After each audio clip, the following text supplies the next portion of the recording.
right, family. All right, family. Peace and love to the family. Welcome to Melanin Mondays. Let's get the show started. Before we begin, I'm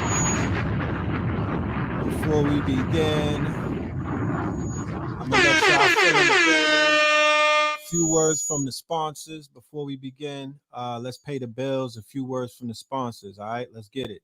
2020 was a very tough and trying year, not for just one country, but for the whole world. As we know, a very unexpected virus caught the globe by surprise and changed our way of life as we know it. During the COVID-19 pandemic, companies shut down and schools closed nationwide, limiting access to food, medication, healthcare, and education, causing a worldwide panic.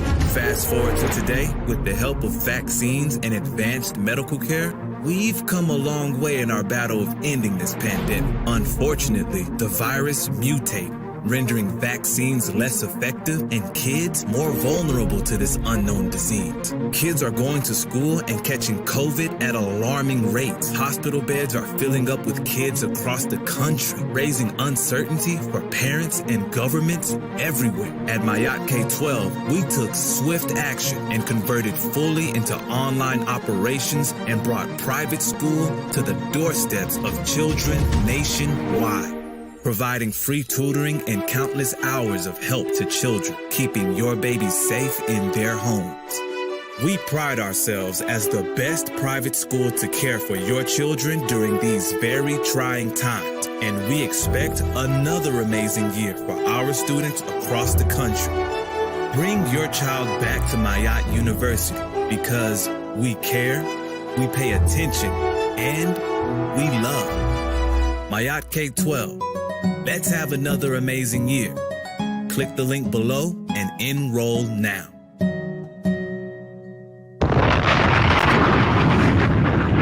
Yes, indeed. All right. We have Mayat K-12. Check out Mayat K-12. MyatK12.com. MyatK12.com. Vaccination waivers available now. All right. They are taking care of the little ones. This is an online situation. So parents, go and do your research. Okay. Go and do your research. All right. Shout out to MyatK12.com. Yeah, do what works for you. You know what I'm talking about? That's what it is. And we also have coming up this very Thursday, friends and family, we have a lecture/workshop. It is involving our good brother Slice from the biggest crypto play ever. We're going to be presenting to you, the audience, the starter kit. All right. We're going to be presenting the starter kit. This is dealing with income streams. This is dealing with how to be a digital nomad. All right. How to move through the quote unquote matrix, how to move around this quote unquote matrix, how to move around this, how to unplug from the matrix and be able to move around either with your family or by yourself and live. You could be in your mama's basement. You could be on the road. You could be on a continent. You could be in Latin America, South America, Central America, wherever. You could start your Africa tour. Whatever you want to do, there's tools that you're going to need in order to survive, in order to have a residual income, in order to wake up to money. Tap in this Thursday on Zoom only. Zoom only. The link is in the description. All right. Shout out to everybody that has purchased tickets. I will see you on Thursday, 9 p.m. Eastern. Stream Chasers present the starter kit. All right. Stream Chasers present the starter kit. So without any further ado, let's go ahead and do the roll call. Shout out to everybody in the building. Let's go ahead and do the roll call. Okay. We're going to do the roll call. And make sure y'all sign up to the Patreon. Shout out to all of my Patreons. All right. I appreciate every single one of y'all. Peace to the Patreons. Peace to the family in the Discord, tapping in and whatnot. Yeah. So let's do this thing. Okay, Vegas in the building. Shout out to Vegas. 718 in the building. Shout out to the 718. I'm assuming that's Brooklyn. Minnesota in the building. All right. Shout out to Minnesota. Lexington, Kentucky, Best-Stuy. I see you. Yes, little goddess is in the building. She is a moderator. She'll be handling tings and tings tonight. Winston Salem, I see you. Oh, CT in the building. All right, was goody. All right, did I say Best Eye already? Shout out to Best Eye one more again. Sanford, Florida, St. Louis, Buffalo Soldier, Dreadlock Rasta, Clayton, Florida, Cleveland, DMV, Western New York, next to Rough Buff. Okay, 716, Barbados, Cincinnati, all right, Cleveland, Ohio. I see you. Northwest Georgia, Fort Wayne, all right, Virgin Islands, St. Croix, Christianstead or Frederickstead, what part? Long Island, the Yay area, that Yay. All right, Choctaw, all right, Crenshaw up in this thing, Cashville is up in this thing, Dallas up in this thing. Venezuela, a little more. Virgin Islands, one more again. Venezuela, Memphis Metaverse. Okay, Los Angeles, Delaware, West Side, South Side, Chicago, Fort Lauderdale. The 4 train on the Bronx. Yes. Do you hear clearly through the microphone? Is the audio clear? Let me know. Is the audio clear? To this day. Sound effects sound To this day. good? Now we gotta do an audio check. Sound effects is good. I hear a little bit of feedback too. Okay, you in Christianstead. All right now. Salute. Indianapolis. Indianapolis. All right. Indiana. Indianapolis. Memphis is up in here. Okay. Fort Smith is up in here. All right. Portland is here. Oh, we deep up in here. Miami is here. Okay. Brooklyn, Flatbush Massive. Damn, I feel at home. All of the gangsters is with us tonight. New Zealand is here. VA is here. All right, all right. Boston, all right. Boston. Harlem. Lil Harlem. Is that Little Harlem, SC? Let me find out. Gulfport, Mississippi. Okay. All right, all right. Yeah, the mic is very sensitive. It's picking up on my aura. How about that? You know what I'm talking about? Dallas, Texas. The BX. Hold on. Gotta give a shout out to the BX. Houston up in the Stein. Okay. So, in all, make a long story short, nigga, we here. All right. We up in here. We here. The world is here. The family is here. Shout out to every single person in the building. Salute to every single one of y'all. Welcome back. This is episode 175. Melanin Monday. Nigga, we made it. You know what I'm talking about? Mama, we made it. Mama, we made it. I was watching my first episode of Melanin Monday, either episode 1 or 2. It was called Everyday Struggle. Shout out to Destiny. She sent me the video. And I was watching the video and I was like, damn, nigga, you was going in. And it was 2017. We started this 2017. We kind of abandoned the platform for a few years while we were working with other platforms, House of Consciousness, Black News 102, Sonetta Studios, Baba TV, Fire Every Time, Black Magic 363, Kia Life Productions. Like, I was all over the place. You feel me? I was all over the place. And I might even be forgetting a few other platforms that I was working with. But we decided to pay more attention to our platform and just do a little something and shit. You feel me? And here you have it. We decided to come up with Melanin Monday. It was very organic. You know what I mean? It wasn't even like I sat around and planned this shit. I was in the crib and I was just like, I want to go live. I got some shit to talk about. And it was on a Monday. And it just felt good. You know what I mean? And I did it again. And Melanin Monday was born. It was birthed out of that. The people was like, yo, you need to keep doing this. So I was like, fuck it, we're gonna keep doing it. And yeah, you remember that when we was thinking of a name? We was thinking of a name. I think was it Third Eye Thursday that we had to get a name for? Because I kind of figured out. I think Melanin Monday was a staple, but maybe jog my memory. Shit. I smoke GMO weed, so shit be fucked up sometimes. But that was a long time ago. It was more than 175 Mondays ago because we took a few Mondays off here and there. But make a long story short, it's been a wonderful journey. You never told us if the rice worked for the laptop. Absolutely not. I got a new laptop. I kind of came up. I won. I caught a W in the whole situation because I got an upgraded Macintosh. Right, I upgraded it, and I went to the Mac store. They try to straight hit me over the head. They try to, you know what I'm talking about? They try to walk my dogs. And I was like, how much? Hey, yeah, I'll holler. You know what I'm talking about? I'll holler. You know what I'm talking about? And I went to the hood. I went to my dude Emerson in Harlem. You know what I mean? I went to Emerson in Harlem and shit. And he's a brother who had fixed a Mac for me before. So when shit when shit goes bad, we go to the hood first. We don't, we not corporate like that. We gonna go to either the Africans or to the just it was a hood hookup. And he showed me some shit that Apple would never show me. Do you know? Right? Look.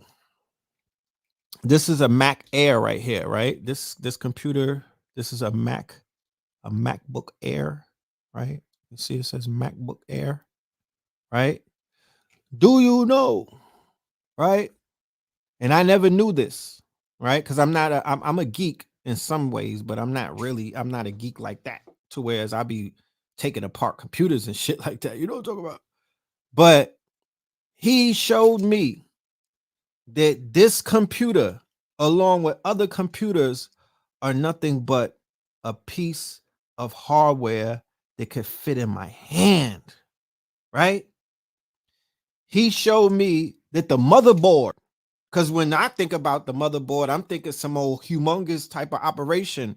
The motherboard is the size. This is my hard drive, right? This is a hard drive. This is a external hard drive. The motherboard is like not even half. It's like if I cut this in half and then I cut it again, it was like a rectangle. I'm trying to look at. I'm looking. All right, this is an external charger. The motherboard is 4 times smaller than this. That was my whole computer. How do I know? Because he took the motherboard out of the old Mac and he placed it into this Mac, and every single thing that was on my computer transferred over to this computer. Nothing was lost. It's not new technology. It's just that we don't be realizing. So this whole computer with the hardware, it is functioning to work to basically the keys on the keyboard, the screen that we're looking at, this high resolution screen and things of that nature. All of these things serve as components, right? To basically project the sound, project the vision, but the real computer, the brains of it, the real computer can fit in the side of my hand. If there's any blurs, there you go. Cola Culture talks about it. Please walk with me, Cola. And so they don't think that I'm out here tripping and whatnot. Can you please let the people know that the real brains of a computer could fit in the size of my hand? Not even like in the middle, maybe in my son's hand. My son is 1. The shit could fit in his hand. I was blown away. I was like, are you fucking serious? The whole time, this is what the whole computer was? And Emerson was like, yes. He was like, I'm going to take this motherboard. He said, your motherboard did not get damaged. The motherboard is getting smaller. Yes. Every year. Yes. Raspberry Pi. Thank you, little goddess. So in Raspberry Pi, that is a super duper duper duper small computer. And that's how you have what is known wearable technology. They was able to get wearable technology and shit like that because the computer has shrunk so small with the Raspberry Pi. So people got hats and whatnot that are like LCDs on it, and because the server is mad tiny. Anyway, so I came up out of a tragedy. You feel me? And like I was saying that the motherboard is like a graphene type of carbon. Think about like a graphene type of carbon. It almost looks like this, like matte black. It's almost like a matte black, but the aspect of it being carbon, it's not easily damaged by water. Okay, it's not easily damaged by water. So even though water has spilt in it, it was like the dude was like, nah, that shit didn't really burn out the hard drive and we could salvage it. He salvaged it, and then boom, he put it in a computer. It was almost like a brand new computer. Um, and I'm good now. To the next tragedy. You know what I'm talking about? I'm good for now. You know, I'm good for now. So what could have been a tragedy turned around to be something that was good because I upgraded. I got a newer computer than I had before. You know what I'm talking about? And he didn't even hit me in the pocket like that. You know what I'm talking about? He didn't even hit me in the pocket like that. So I was very appreciative of that. I brought like 3 computers to him. You know, I had to get a 3 for, you know what I'm talking about? I was like, let me just run this shit because I got a whole bunch of computers that need fixing. And everything worked out. That that was either that was the retrograde or that was because I was fucking with your boy. What's his name? I don't even call him Manson no more. I just call him Mookie. You know, I think that was the bad energy of your boy Mookie. And it just, you know, it kind of messed things up. You know what I'm saying? I could have took that as a warning. My phone broke, my laptop broke, a whole bunch of shit started breaking. But anyway, we're good now. We're here. Okay, we're here. You said what's his info because you need a Mac to fix. All right, hit me on the email. You know what I'm talking about? Hit me on the email. Let me put the email right up here. You could send me an email and I will send you Emerson. I'm sure he will love your business. I also have a dude who fixes PCs. So if you need your PC hooked up, or if you need a new PC, or if you need a supercharged PC, all of my hackers out there, all of my gamers and whatnot, all of my people that might be Bitcoin mining. I got Bitcoin mining computers. If you need a computer that's juiced up for mining, hit me up, my G. You know what I'm talking about? I'm gonna put some tax on top of it. Now I'm just playing. I'm not even gonna put no tax on it. I'll just send you right to the plug. I don't care. You know what I mean? I just need y'all to get your electronics together so you could be productive. Hit me up. I'll plug you in with the plug. Just take care of my peoples and they will take care of you. Yes, Ethereum is definitely up. You know what I'm talking about? Ether is up. That biddy was up for a minute too, and it's about to go back up. So, you know, I don't deserve a cut. I don't need a cut. You know what I mean? I don't need a cut. I'm just a bridge. You know what I'm talking about? I'm just a bridge. Put that in my spiritual bank account. You know what I mean? You know, you need a oh yeah, you can hit my peoples up. These are blurs. These are blurs. You know what I'm talking about? These are blurs. This is what they do. This what they live for. Like they got all of that. You know, they got all of that for the peoples. You feel me? They got all of that for the people. So just hit them up. Hit me on my email. I'll send you their information. Tell them that Red Pill sent you, and they'll be ready for you. They have a lot of respect for the boy. Oh, they at Sheba. When are you gonna sell? When are you gonna sell? When are you gonna sell your Sheba? At what point do you sell it? You know what I mean? Or do you hold this shit to a few more years? You let me know. Never trade in your cell phones. That's a fact. Your cell phones, don't trade them in. Don't trade in your Macs. They will take that information. You think you erase the information, they could salvage that shit. Don't send in, don't give up your computers that got the hard drives. Don't, salvage that shit. You know what I mean? Because these people is out here, they'll steal your data and do a few things. They saying to hold. They saying hold for a while. Hold that Sheba, nigga. You know what I'm talking about? Hold that Sheba. You holding it for a few years? Oh man, stop for lie. I'm rinsing my shit. Fuck that. No, I'm just playing. I'm gonna hold it. I mean, to be honest with you, I almost forgot about it.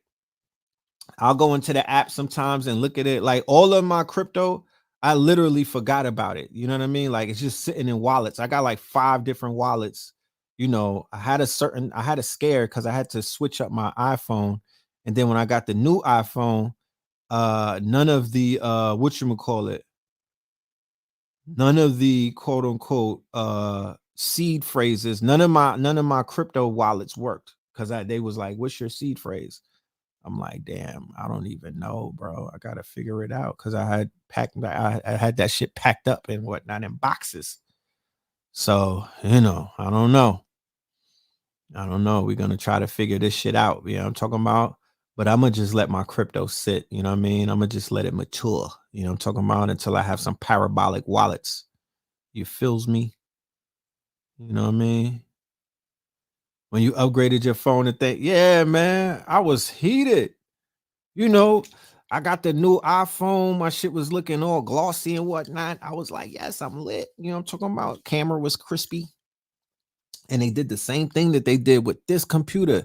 They transferred everything over to a brand new phone. I'm talking about everything, my notes.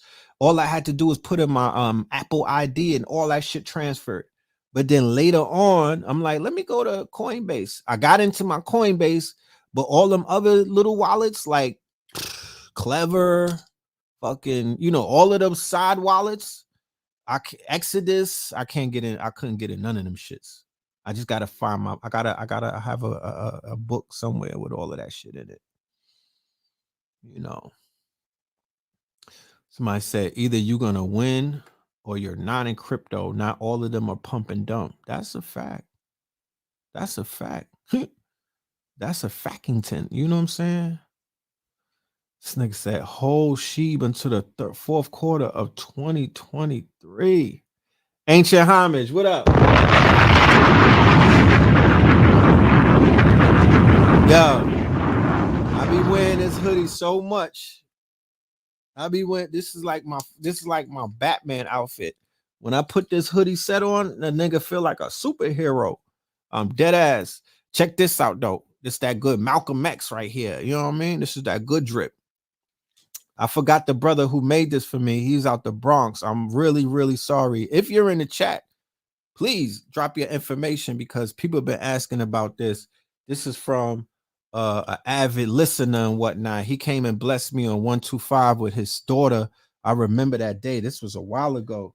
And ever since then, I've been wearing this shit and people be on my back. Yeah, this is not one of my creations. What I do more so nowadays than I promote other lines a lot. I'm into shit like that, you know what I'm saying? I want to see other people winning, you know what I mean? I wear my shit, but I'm not above wearing other people's stuff, especially if it's fire. You know what I'm talking about? Like I fucks with that. I push that. I'm about promoting. I'm a billboard when it comes to, some conscious drip. You know what I'm talking about? I'm a billboard when it comes to that conscious drip. Yeah, I wrote down my seed phrases. Of course, I wrote it down. But you got to remember, I got like 6 notebooks with, I put all of my passwords in my books. You know what I mean? I got seed phrases. I got you know what I mean? So it's a lot. You don't understand. It's a lot. You know what I mean? It ain't like I just got one book. It's a lot. You know what I mean? So, I just got to dig in and find it. But I'm comfortable knowing that I didn't lose the passwords. They not in front of me. But I don't really need them at the end of the day because I'm letting my shit mature. You know what I mean? My big crypto is in my cold wallet. It's off the, you know what I mean? It's not even in these internet things. It's safe and secure. I'm talking about like my shit coins and stuff like that. You know what I'm talking about? My shit coins, you know, they I look at like seeds that are growing. I look at it like they're seeds that are growing. We got to let it grow. You can't go to a farm and the minute you see a little fucking bud coming out of the soil, you start, you gotta let that shit grow. So we're gonna let it grow. We're patient over here. You know what I mean? We're in it for the long run. You know what I'm talking about? We're in it for the long run. It's like stacking bread. You ever had a stash and then you kind of like, you knew that the stash was somewhere in the house, but you kind of forgot where it was. Like, damn, what wall did I put the stash in? Was it the kitchen? Was it the bathroom? I don't know. But guess what? I ain't even gonna stress it because I'm gonna start up a new shoebox. This is how you get stacks on stacks on stacks. You almost got to stash some shit and forget about it. It's like planting some seeds and whatnot, and then you forget about it. And then one day you go into the backyard, and my nigga, you got watermelons. You like, oh shit, I didn't even anticipate this. So that's how we moving like that. Shout out to Chicago Crypto.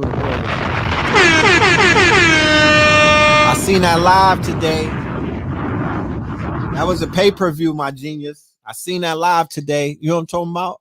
That was a pay-per-view. You know, that was a lot of free game right there, but y'all was lit. You know what I'm talking about? Y'all was definitely lit. I like that combination right there. It was definitely up. You know what I mean? So shout out to Chicago Crypto. You know, he's been doing the motherfucking thing in this space. You know what I'm talking about?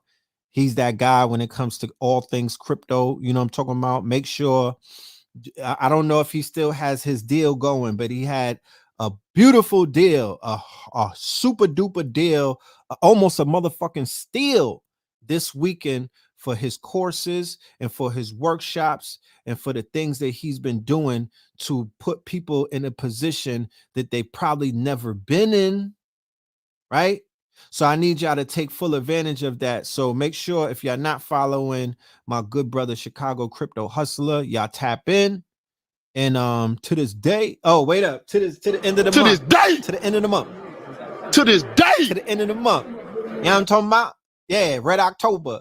So before the month is over, go on Instagram. It's the same spelling that you see right here. You'll be able to find the guard. You know what I mean? Hit him up. Tell him that Red Pill sent you. You know what I'm talking about? Tell him that Red Pill sent you. And you know, go ahead and shop with your brother. You know what I'm talking about? Go ahead and shop with your brother, because it's one thing.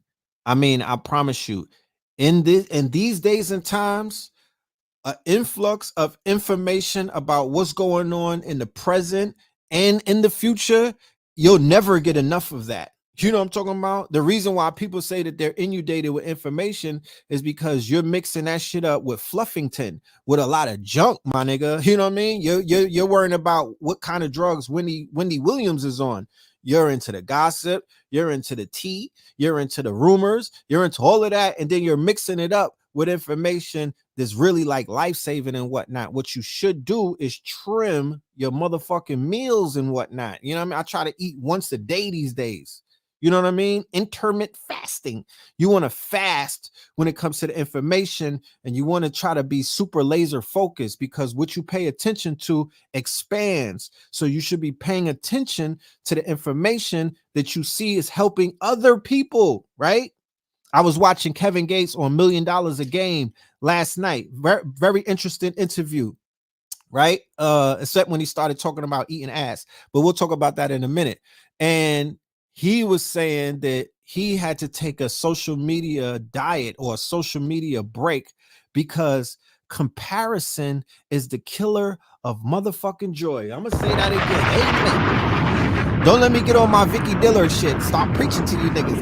Talk back to me. Show enough. But comparisons is the killer of joy. What do you mean? He said on Instagram, and I've spoken about this, right? I've talked about this, the fact that I had to take a break and I went through some depressions during the depression time, because the winter, I always go through depression. That's just hibernation, depression, anxiety season. You know what I mean? Like I have to get myself ready for that, because that's the shit that happens. I'm a Scorpio. We go into a Minta, which is the underworld. You know what I mean? We go into the motherfucking underworld. We go into the underbelly of shit during the winter months and whatnot. You know what I'm talking about? But he said that you only see niggas put up highlight reels on the gram. You only see Shorty when after she got her body done. She's not gonna show you what she looked like before her BDL. Wait, Brazilian BBL, the BBL. You know what I'm talking about? I was doing some research on the BDL. I'll talk about that later too. But you know, you know, people are not that transparent to tell you about the L's that they took. People are not that transparent to tell you about, you know, the quote unquote the bad days that they had. You feel me? A few people do that, but we tend to gloss over that shit because we looking for the highlight reels. We on the explore page. We want to see how icy Little Dirk is and whatnot. But you don't see Little Dirk when he's crying, when he misses his brother and whatnot, and his whole motherfucking gang. You don't get to see that part. You only get to see Durkio counting that motherfucking money and whatnot with the money phone. You only get to see him on tour, but you don't get to see him when he's consoling his whiz and whatnot, and they probably scared and they crying and whatnot, and he got to tell her, get over that, and he got to go pray to Allah. You don't get to see that part. Motherfuckers be showing you, oh, I got mad orders and whatnot, and they go into the post office with a wheelbarrow and whatnot, but you don't get to see them on the days when they had no orders and they had bills and whatnot on their backs. You feel me? So when you only see these highlights of a manufactured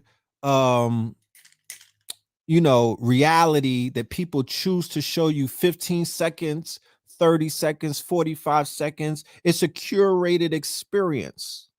And then you comparing yourself to these motherfuckers, and you comparing yourself to your enemies. How about that? To this day. They got you comparing yourself to your ops. They got you comparing yourself to your ops, niggas that you don't really like that. They got you comparing yourself to people who are not even on your level. You know what I'm talking about? So he was like, I had to take a hiatus. He was like, I had to take a hiatus, and I truly understand that. And I'm like, I fucks with Kevin Gates because he don't have to be that transparent. He's very transparent. And one thing about transparency, there's, you know, once you're transparent, what the fuck can you use against somebody who lets it all out? He shared that he was sexually abused as a child. And as a result of that, he was like, I was very aggressive and whatnot in my raps and things of that nature. And, you know, I was on my tough guy shit, but I was really scared. You know what I'm talking about? Like, I respect people like that. He said that on Mike Tyson's broadcast. You feel me? So it's very important, right? And on the heels of the interview that I saw with Kevin Gates, where he was talking about the social media and things like that, I woke up today and I read what is known as the Facebook papers. Did anybody read the Facebook papers yet? Facebook papers is 17 media companies, the New York Post, no, the Washington Post, the New York Times, and a few other periodicals and whatnot. They've taken a treasure trove of information that the Facebook whistleblower, we talked about her before as well. They took her information that she put out, and they basically went through all of the information. They you know, they was rummaging through all of these quote unquote emails and stuff like that, and it came to basically, you know, the conclusion that Facebook is a piece of shit. Okay. Yeah, the lady, she's on a world tour. They got her, you know, doing mad interviews. I don't, you know, I like I said, you know, I don't really trust her. There's something about her that I'm not really all the way in feeling, right? But it is what it is. You know, she's telling you shit that you should already had known. You feel me? But it's going a little bit more in detail. It's good that it's being quote unquote cataloged and shit like that. It's not the first time, right? It's not the first time. You dig what I'm saying? Like, let's keep that very clear in our minds. This Facebook shit has been going on for dumb long, right? One of the things that you should fear is normalization of the fuckery. You know what I'm talking about? Because they'll expose themselves, but they'll normalize the fuck shit. And once you kind of get used to it, it's back to business as usual, right? That's some of the things that they do. You feel me? So here it goes. Here goes the Facebook lady, in case none of y'all probably heard of her. You know, she's in the UK. I guess she's in Parliament talking her shit. You know what I mean? I don't know what's going to come out of that because, you know, at this point, Facebook is too big to even be regulated like that. It's too big to ever be regulated. We brought up the term surveillance, uh, surveillance, capitalism. That bitch ain't say that shit one time. That's why I don't trust her. You know what I'm talking about? She didn't even mention that's to if she says something like that, then I'm like, okay, she's on game and whatnot. She didn't really say anything about the surveillance capitalism. I shared with y'all. I didn't share the video of the lady and whatnot, but there's a book, and I highly encourage that y'all look it up. You know what I mean? I'm gonna pull it up real quick. Her name is Shoshana. She's the truth now. Shoshana Zobuff. She's the truth when it comes to the real reveal and whatnot. She goes into super detail. You know what I'm talking about? She's trustworthy to a degree. Like I said, I don't trust them people as far as I could throw them. You know what I'm talking about? And a lot of them can be thrown that far. So I don't really trust. I take the information with a grain of salt, but my spirit, when I'm doing my research, I'm still utilizing intuition. She's a distraction from what? Let me know. What's she a distraction from? So, you know, my spirit, when I utilize my intuition, would be like, yo, this person is fugazi, this person is upstanding, and this person is not. My intuition has been wrong on a few occasions, but it's been right more than it's been wrong. You know what I mean? I'm still batting, my batting percentage is pretty up there. You know what I'm talking about? I'm doing triple doubles. So here she goes. She's on a world tour. She's running around telling them shit that they already knew. Because remember, Cambridge Analytica, right? That blew the fucking roof off. There was another whistleblower. The nigga had like red hair. He was mad moist and whatnot, a white boy. He did it. You know what I'm talking about? And there was another one. There was an Indian dude. He did it. He kind of came out. So it's been mad people coming out. She is the exception. She came with the receipts. Her receipts allegedly is a little more thorough than the receipts that other people has based off of her position and whatnot. She was a little more deeply entrenched into the operations and shit like that. Okay. So Facebook profits top 9 billion despite facing recent whistleblower revelations. You know what I mean? Facebook's goal is to make money.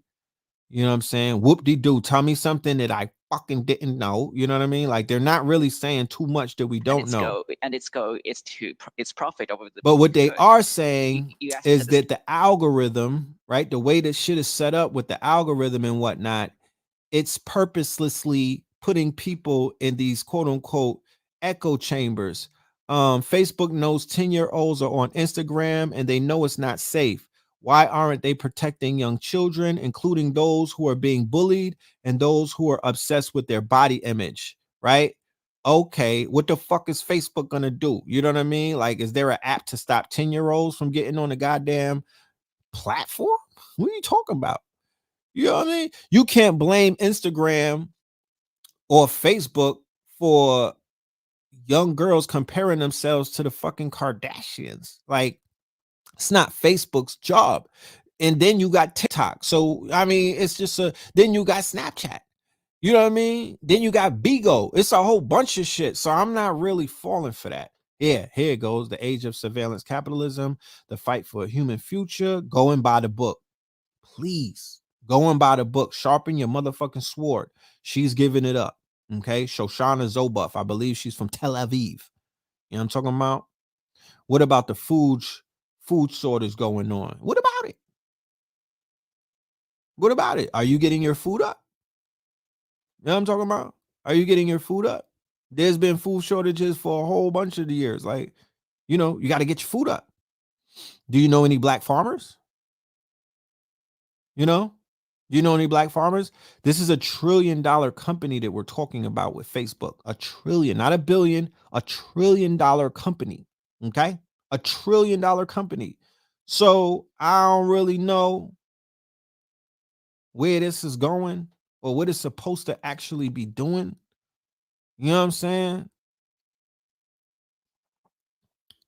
she did reveal some shit about Facebook in other countries and whatnot, like Africa and other, right?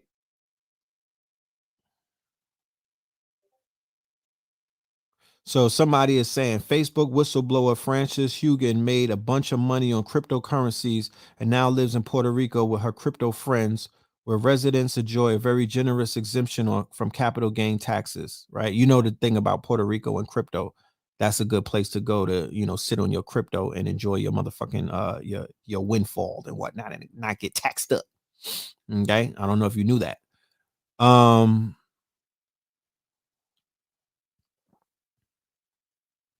This could be Hegelian dialect, right? Facebook group pushes people to extreme interests. Facebook groups are dangerous and use algorithms to take people who have mainstream interests and push them to extreme interests. A whistleblower told MPs, so yeah, it is what it is. Who said what they who has said that it's a distraction? You know what I mean? I would say that it's, instead of saying it's a distraction, I would say this Hegelian dialect. I would say that this Hegelian dialect, they're going to utilize her as the problem, and then they're going to roll out the solution. Keep in mind, Facebook is in the middle of rebranding themselves as a metaverse company, right? They're actually in the midst of completely overhauling their social media platform and then giving a lot of money and a lot of interest and a lot of time, manpower, brain power to the metaverse, right? So once they roll out the metaverse, okay, and if the metaverse is attached to the other social media platforms like Instagram, like WhatsApp, and Facebook Messenger and whatnot, we're talking about billions of people, right? Because they have billions of people as their user base. So we're speaking about them being able to, quote unquote, onboard or introduce billions of people, right, to the metaverse, right? And the metaverse is going to be a whole nother animal, okay? A whole nother animal, right? Like the lady Shoshana had explained, when it came to Pokemon Go, right? Let's see if you could pull this up, little goddess. The Pokemon Go scandal with Google Pokemon surveillance. Pokemon Go, which was an AR game, right? Pokemon Go, which was an AR game, right, was really an experiment with Google. Google was basically behind Pokemon Go the whole time. They rolled it out like this shit was a company that you never heard of and it came out of nowhere. No, that was a motherfucking operation. Okay, that was an operation. All right, look, did you play Pokemon Go? You might have been tricked. Big tech companies and popular games like Pokemon Go have been collecting consumers' data and using it to influence them to buy their products, right? Turns out consumers might actually be the driving forces behind large tech companies' successes. The scary part, consumers don't even realize they're doing it. This phenomenon, when consumers provide data to companies, is known as surveillance capitalism, Yahoo News says. Consumers fall into it every time they enter a new Google search or like something on Facebook or buy something from Amazon. These behaviors are then packed up and sold to companies. Those companies then utilize the data to modify consumers' behaviors and influence them to buy their products. Right. Pulling from an interview with Harvard Business School professor Shoshana Zuboff, Yahoo News shows a recent and powerful example of surveillance capitalism, the game Pokemon Go. The game was developed by Google, staffed by Google executives, run by Google executives, invented by Google people, spun out of Google, with Google remaining a major investor. While people played the augmented reality game, walking from place to place to catch Pokemon and battle other gamers, they were also being led to restaurants, retailers, and other businesses. Just as online advertisers pay the companies for click-through, real-world establishments were paying Pokemon Go creators for real feet in their restaurants, in their bars, in their coffee shops, and so forth, including McDonald's and Starbucks. To this day. It's called... To this day. So you have in the world of online advertising, you know, click for pay, right? Click per pay and whatnot. So that was a huge business that helped make billions of dollars for all of these social media giants. So this new shit in the world of augmented reality is not click and pay, it's the foot drop, right? The new shit is called a foot drop. Can I help? Could I drop my foot in the store? Could the advertisers help them, right, drop my feet in their store? So Starbucks is like, yo, how many people can you bring into my store? And Google is like, we can guarantee you with this game that we helped develop in private and secret, because when you niggas was playing Pokemon Go, you did not know that it was a Google game. You thought it came out of somewhere else. They had a whole nother shadow company that was pushing it, and Google's name was nowhere around, but they were the ones that were behind it the whole time. Okay, so this is the future of where they're going to be going with the quote unquote augmented reality, AR, spatial reality, augmented reality, virtual reality. Okay, they're going to be completely utilizing people's information against them. They're going to be utilizing their quote unquote their time, their attention. We're in the attention economy. So y'all, you know what I mean? Yeah, Pokemon Go was definitely the first Squid Game. We're going to be talking about the Squid Game on Brother Rich's channel, Black Magic 363. I think me and Blue Pill on Wednesday. All right, so look out for that. They're using augmented reality so you can't tap into different levels of consciousness. Is that right? Is that right? You know, the way that I see it, if done right, right? Because like I said, I'm not a complete critic. I'm a criticize it. I'll do the research. But I'm still a proponent of virtual. I'm still a proponent of augmented, and I'm still a proponent of spatial reality. You know what I'm saying? If done right. If done right, you got to put your shit.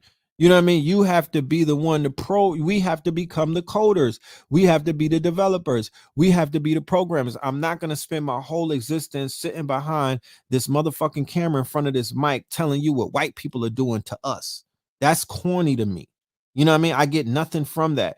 That shit is whack. I like to inform people, but at the end of the day, when are we going to start talking about the motherfucking schemes that we doing? When are we going to start talking about the way that we line somebody up? You feel me? When are we going to start talking about how we putting some shit out and, you know, and shit like that? When? Because I'm with the smokes. You know what I mean? Like, I fight fire with fire on some occasions. Like, you know, I'm not sitting around telling you what, you know what I mean? Because the more attention that you give something, the bigger it becomes. So we've been sitting around, you know what I mean? We've been sitting around breaking shit down all of these years and exposing the Illuminati just to turn around with these niggas is trying to become the Illuminati.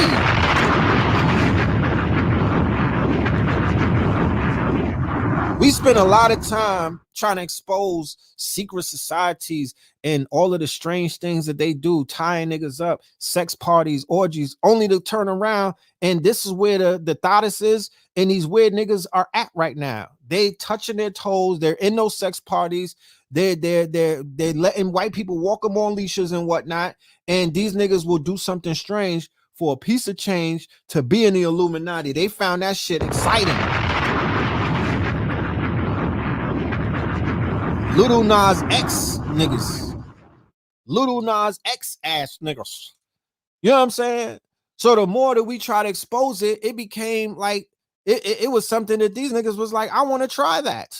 I'm already getting my back blown out. Why not be, you know, why not be in the room with the small hats while it's happening? You know what I'm talking about?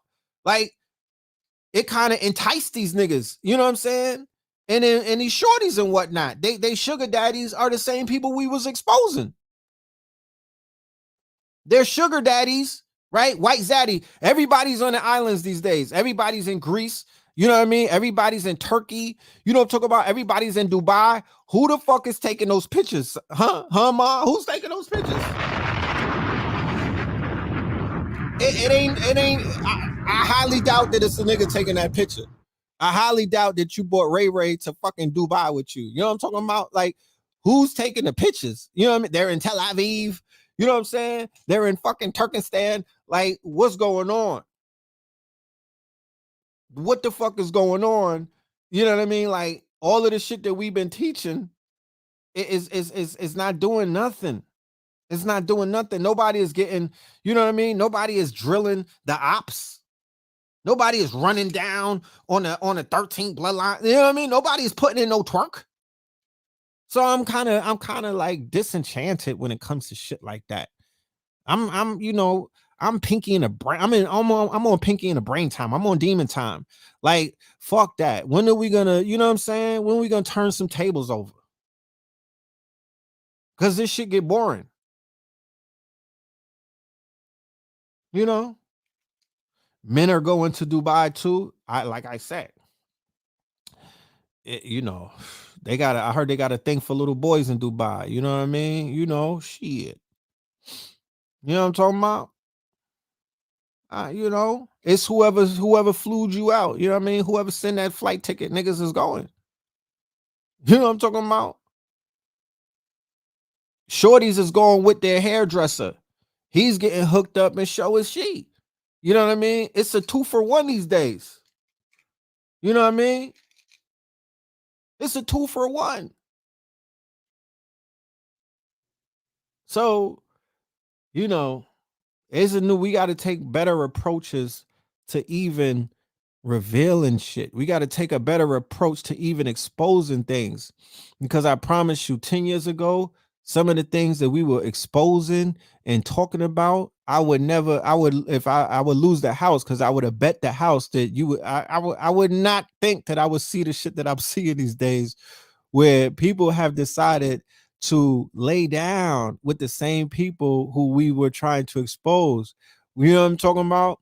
When this whole the woke culture rose up and whatnot, where all of these bussified activists and whatnot and toe touchers and whatnot, they oh man, oh man, oh man, I would have never thought, man, oh man, you know what I'm saying? The shit that they out here doing, you know, it's crazy. Sometimes you gotta laugh to keep from crying, because, you know, it's that almighty dollar, man. You know, and you would think that motherfuckers kind of like shook that whole, you know, being dollar whores and whatnot, but it looked like it's turned up. It looked like it's turned up. It looked like more people have become slaves to the quote unquote fiat than they were before. They're doing more stranger things for a piece of change. And now it's not even the dollar, it's the attention. We're in the attention economy. We're in the attention economy.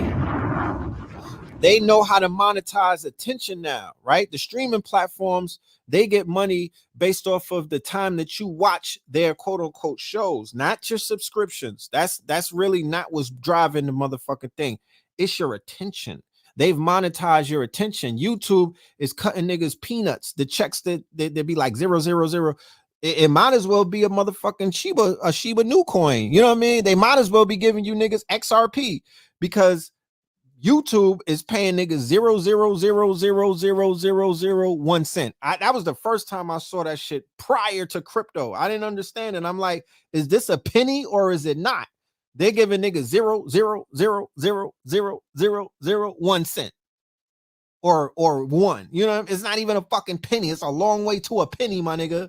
And the peanuts that they giving you niggas is based off of what they call the attention economy, where the liar Cohen said it on the Breakfast Club. He said, we don't need your money anymore. We're targeting low brow society. We're targeting these niggas and these quote unquote Latina X ass niggas because they have time and they have eyeballs. We don't need their money. Their eyeballs is the money now. So henceforth, the minute the liar Cohen became the head honcho at the same platform that we're on right now, the drill rappers, first before the drill rappers, it was the trap rappers, Migos and them. They started doing 300 million, 400 million. They wasn't popping like that before he became president. They might have did 30 million. Then these niggas went parabolic. As soon as he got into the motherfucking seat of the big dog and whatnot, he handpicked certain artists to become super duper megastars on YouTube platform. And then the drill rappers came and then they started going viral and whatnot. You know, behind the scenes, they could, if they could tweak the numbers, the numbers, men lie, women lie, so do numbers in this new game. You know what I'm talking about? Men lie, women lie, so do numbers. They could tweak the recommends. They could tweak the algorithm to whereas the minute you finish watching a movie, Bad and Bougie is right there. I mean, and you could watch a clip, then next up is Bad and Bougie. I remember watching super duper conscious channels, and then right after that, they was giving me King Von. I'm like, what? This shit don't even go together. They don't even go together. They was giving me, you know, the best of the fucking trap rappers. You know what I'm talking about? Like, what are we doing? They was giving me Young Thug after watching Sonetter TV. I'm like, this shit don't even work. Like, why are you not giving me a conscious? Where's KRS-One? You know what I mean? Where's KRS? You know what I'm talking about? Like, where's the woke niggas? They putting you right into the war in Chirac and shit like that. I'm like, damn. That was a manipulation of the algorithm and it pumped those numbers up. So now, of course, middle America, the youth, the 13 and the 14 and the 15-year-olds, they're infatuated with the numbers. Who's trending? Who's doing 100 mil? You know what I'm talking about? I'm here before we pass the 1 million mark. All of that shit in the comment section. So they became fans, or they became stans, or they bought into this quote unquote dream, or they bought into the culture just based off of number manipulation.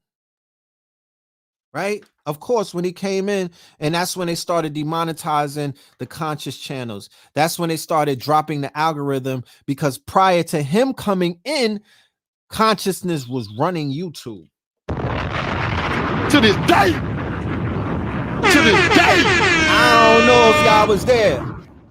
You know what I mean? I don't want to assume that y'all was there. You know what I mean? I don't want to assume that y'all was there. But I was there, right? I was there. And consciousness was going viral. You have videos doing 1 million. You have videos, there was some videos that hit 1 million mark. I'm talking about, I seen 1 million in 09. I seen 1 million in 09. There was videos going 1 million, my nigga, right off of YouTube. Straight consciousness, banging on the beats. Okay? Straight banging on the beats. I'm talking about them outdoor when they was in the streets in Harlem, going in with the outside debates and whatnot. 200,000, 300,000, 400,000. That shit was going parabolic. The minute Liar came in, shit started. The channels got demonetized. They started removing shit. You couldn't say certain things. That's when the censorship started rolling out. They was handpicking and cherry picking who you could talk about, what you could talk about, and when you could talk about it. Shout out to Dave Chappelle. Shout out to Dave Chappelle. That's why I'm riding for Dave Chappelle, because he is standing up for the rights of creators and whatnot to say what the fuck they want to say, the same way that everybody else could say what the fuck they want to say. You can't tell me what I could say and what I can't say, and you letting these niggas say what the fuck they want to say, and they got people still online drilling and killing and whatnot, and these niggas can have straight gang beefs and online beefs. I'm talking about murder beefs, and you help promote that and push that. Tell me if y'all can hear the audio. It's been said in the press that I was invited to speak to the transgender employees at Netflix, and I refuse. That is not true. If they had invited me, I would have accepted it, although I am confused about what we're speaking about. I said what I said, and boy, I heard what you said. My God, how could I not? You said you want a safe working environment at Netflix. Well, it seems like I'm the only one that can't go to the office anymore. This nigga's on tour right now.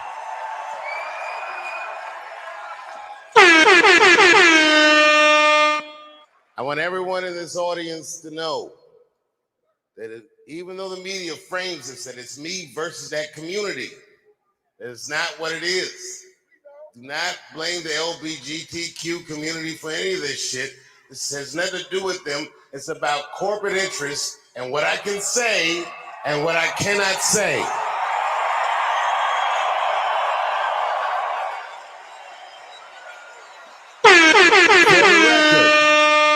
And I need you to know this. Fair use, copyright. Everyone Fair use. I know from that community has been nothing but loving and supporting. Fair use. So I don't know what all this nonsense is about.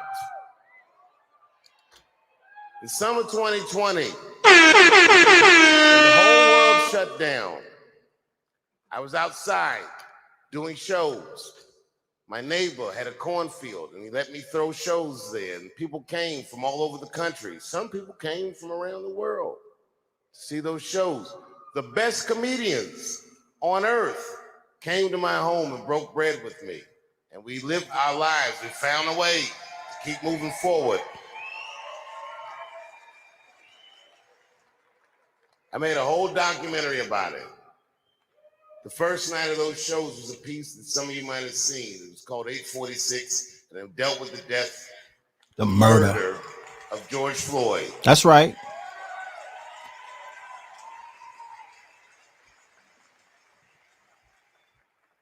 This film that I made was invited to every film festival in the United States. Fair use, fair use. I accepted.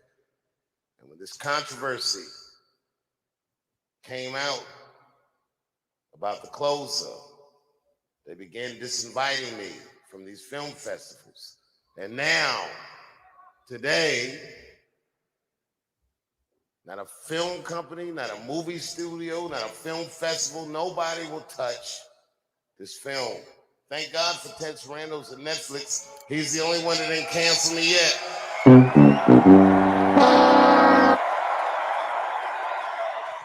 You heard what he said. He got dropped by all of the festivals.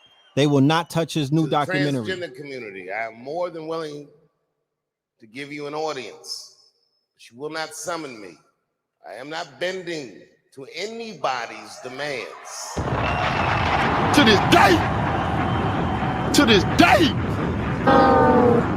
And if you want to meet with me, I'd be more than willing to, but I have some conditions.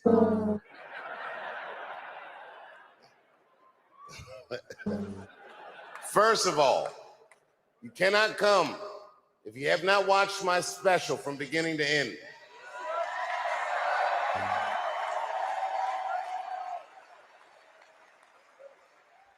You must come to a place of my choosing and a time of my choosing.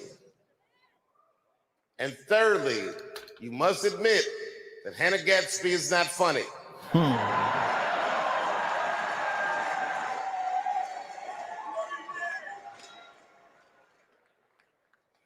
I desperately want people to see this movie, but I understand why investors would be nervous. Since nobody will touch it, I'll tell you what I'll do. I will make it available for all of you in 10 American cities, going on sale in the next few days. You will be able to see this movie in its entirety, and you can see what they're trying to obstruct you from seeing. And you can judge for yourself, but you cannot have this conversation and exclude my voice from it. That is only fair. You have to answer the question, am I canceled or not?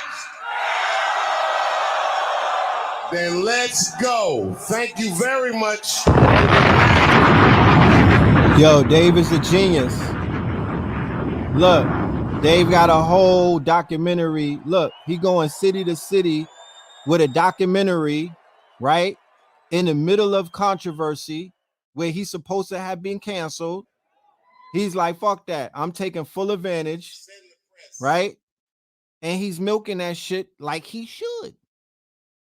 Like he should. Salute to you, Dave. You know what I'm talking about? He's running with the motherfucking hype, and he's going to quote unquote, he's gonna run over all of these fake ass cancel culture in their feelings. Think about this. Think about this, right? He, in his special The Closer, highlighted the quote unquote transgender comedian, right? That he basically was like, yo, that was my people's right there. And I had her open up for me, right? Daphne, I believe, is the name of the person that he's talking about. Daphne wound up taking her life after being bullied, dragged, and quote unquote canceled by her own community, okay, via Twitter and things like that online. Dave had nothing to do with Daphne jumping off of a roof and whatnot. It was the quote unquote alphabet community that basically dragged Daphne to the roof and pushed her off of it based off of what it is that they were doing. And we know, let's not even go there. We know how they play. We know what the online bullying looks like. We know when they're in your quote unquote inbox, when they're talking about canceling your Gap card and whatnot, your Banana Republic subscription. You know, we know when they pull out all of the stunts, all of those companies that have the rainbow insignia during Pride Month, they'll have all of these corporate entities come after you. They could even freeze your bank account if they really wanted to. You understand? Dave didn't have nothing to do with that. Imagine if Dave drove Daphne off of a roof and whatnot. Imagine if Dave and his audience was responsible for bringing Daphne to the ledge and pushing her over. Just think about how that shit would be on his legacy. They would never, every interview that they would do with him, they would bring that up. They would never let him forget about it. It would be a permanent stain on his jacket, right? But he actually did the opposite. He supported somebody from the LBGT community. He had that person open up for him. He was building a relationship, a business relationship with Daphne. He was making Daphne the quote unquote, a legitimate comedian, which was a dream of Daphne's.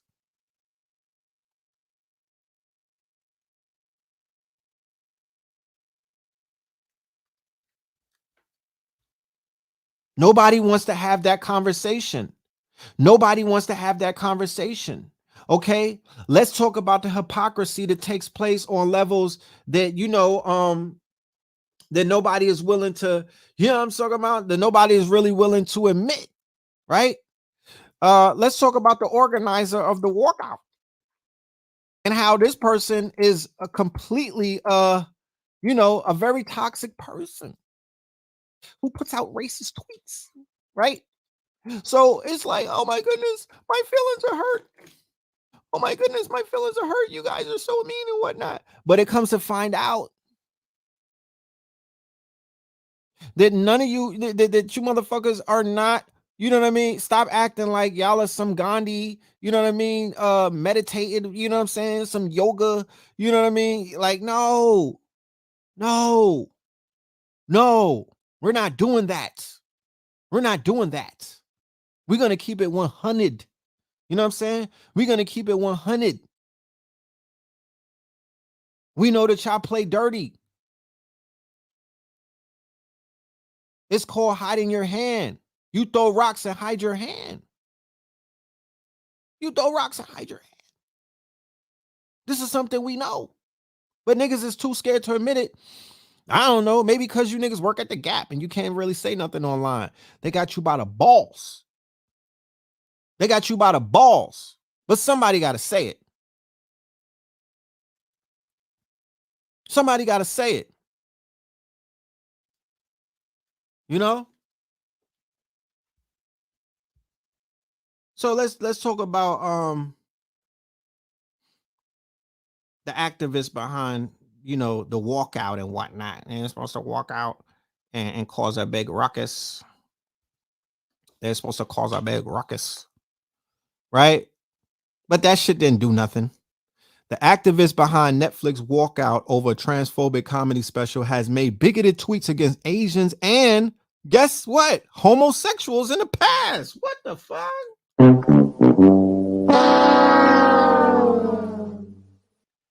Ashley Marie Preston, the activist behind the Netflix walkout, has made several problematic tweets in the past. This is what is called an opportunist, right? She saw the opportunity to make a few bags because whenever you get into this sort of activism and you play on that side, they'll pay. They pay like they weigh. You know what I'm talking about? It's some money involved. It's a bag involved.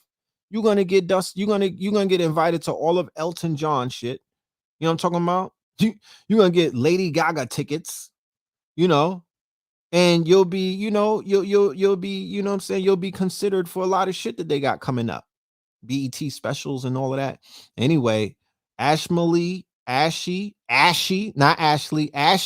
Preston, the activist behind Team Trans Netflix walkout over the Dave Chappelle comedy special, has made a series of problematic tweets in the past. Now it's problematic, right? Just call it what it is. It's problematic. Okay. Screenshots of tweets she has made in the past have gone viral that reveal a deep-seated hatred towards Asians and homosexuals.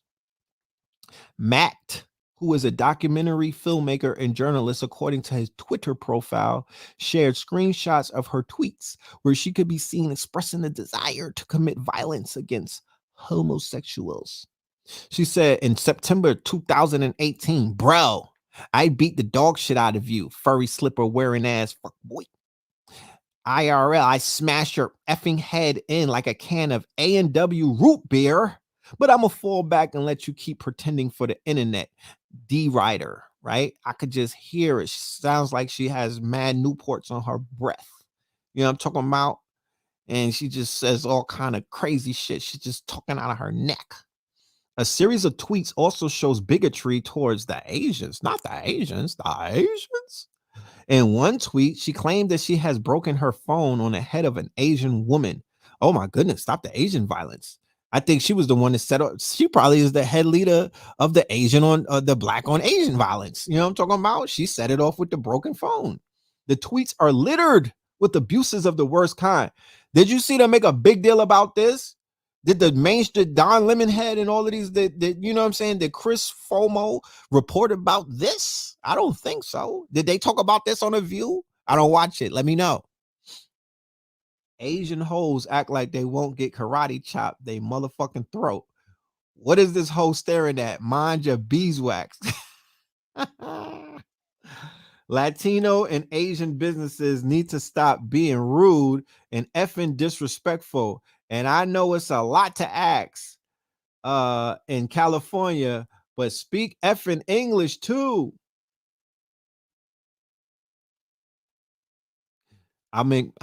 She says she in McDonald's on Wilshire eating a Saweetie meal, eating my salad and protein wrap. Right. Oh, I'm in McDonald's eating my salad and protein wrap. Oh my goodness.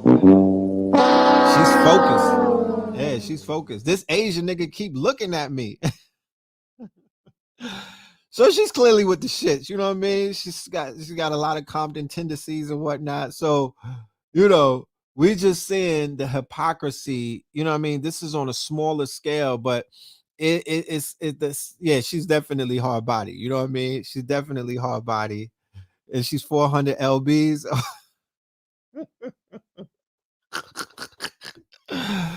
We know that bitch she drinks Cisco at midnight. You know what I'm talking about? She just got that. She is just that, you know what I mean? I'm picking up on it. That's not Moet talking. You know what I'm talking about? That's not Moet talking. That's right. That bitch should have opened up instead of Daphne. She's a little more lit than Daphne and whatnot. All I'm pointing out is the hypocrisy that you'll see whenever you dig in with all of these fake ass outrages and whatnot. You know what I'm talking about? It's called fake outrage, and it's called being opportunists. You know what I'm talking about? That, yeah, that's not that White Star. That ain't that Merlot. You know what I mean? That's not that Merlot. That's that Cisco talking. That's that Four Loco, my niggas. You know what I'm talking about? That's that Four Loco on her breath. But anyway, you know, she got some issues. You know what I mean? And it always be those ones that jump at the opportunity to point fingers. But when you point a finger, motherfucker, 3 fingers is pointing back at you. Yeah, that's that Mad Dog talk. That's that Mad Dog 2020 talk. You know what I'm talking about? Like, she wakes up off the Mad Dog and start tweeting. You know, she's kind of, you know what I'm saying? You know, she's lit. She's definitely lit. You know what I mean? That easy Jesus. You know what I'm talking about? That easy Jesus was talking. So shout out to Dave. Shout out to Dave Chappelle. We're still talking about the motherfucking special, The Closer, about a month later, right? When was this show that we did? Let me see. Let me pull this show up. This was a minute ago, my genius, and we still talking about it, right? We still talking about it. This was what? This was Third Eye Thursday back in the days. This was a minute ago, and we still talking about Dave right now. You know what I'm saying? That just goes to show you the staying power. We're in the attention economy. There's no such thing as bad attention. There's no such thing as bad attention. Okay? There's no such thing as bad attention anymore. It's attention. You know what I'm talking about? It's attention is attention. If you know how to monetize it, then you get your team together and you niggas push forward. If you allow somebody to cancel you and bury you and you tuck your tail, nigga, that's on you. That is on you. You know what I mean? That's something you might not understand the climate of the economy that you're in, and you just thought that you was in this old school shit where, you know, no, there's gonna, you, if they cancel you, my nigga, you need to go in whatever niche, whatever support group that you have, build that community and stay over there. You can't be everybody's friend, and everybody ain't gonna like you. All publicity is good publicity. That's a fact. That is a super fact. Don't ever be under the impression that this new world that we live in, just because they report somebody in their fuckery, either on the news, even if a nigga get locked up for lewd and lascivious type of things, that's attention. You know what I'm talking about? That's attention. And people are basically monetizing attention these days, good and bad.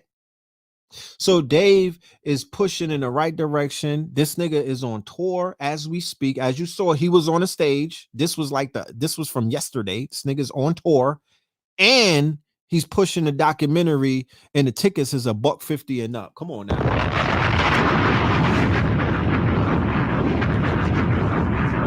I mean, that Asian wife done sat down and plotted some shit, my niggas, and they got a plan.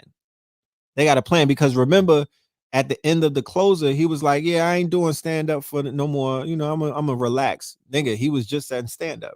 So that goes to show you that, yeah, he's riding the wave of this, quote unquote, of this controversy to the motherfucking bank, as he should.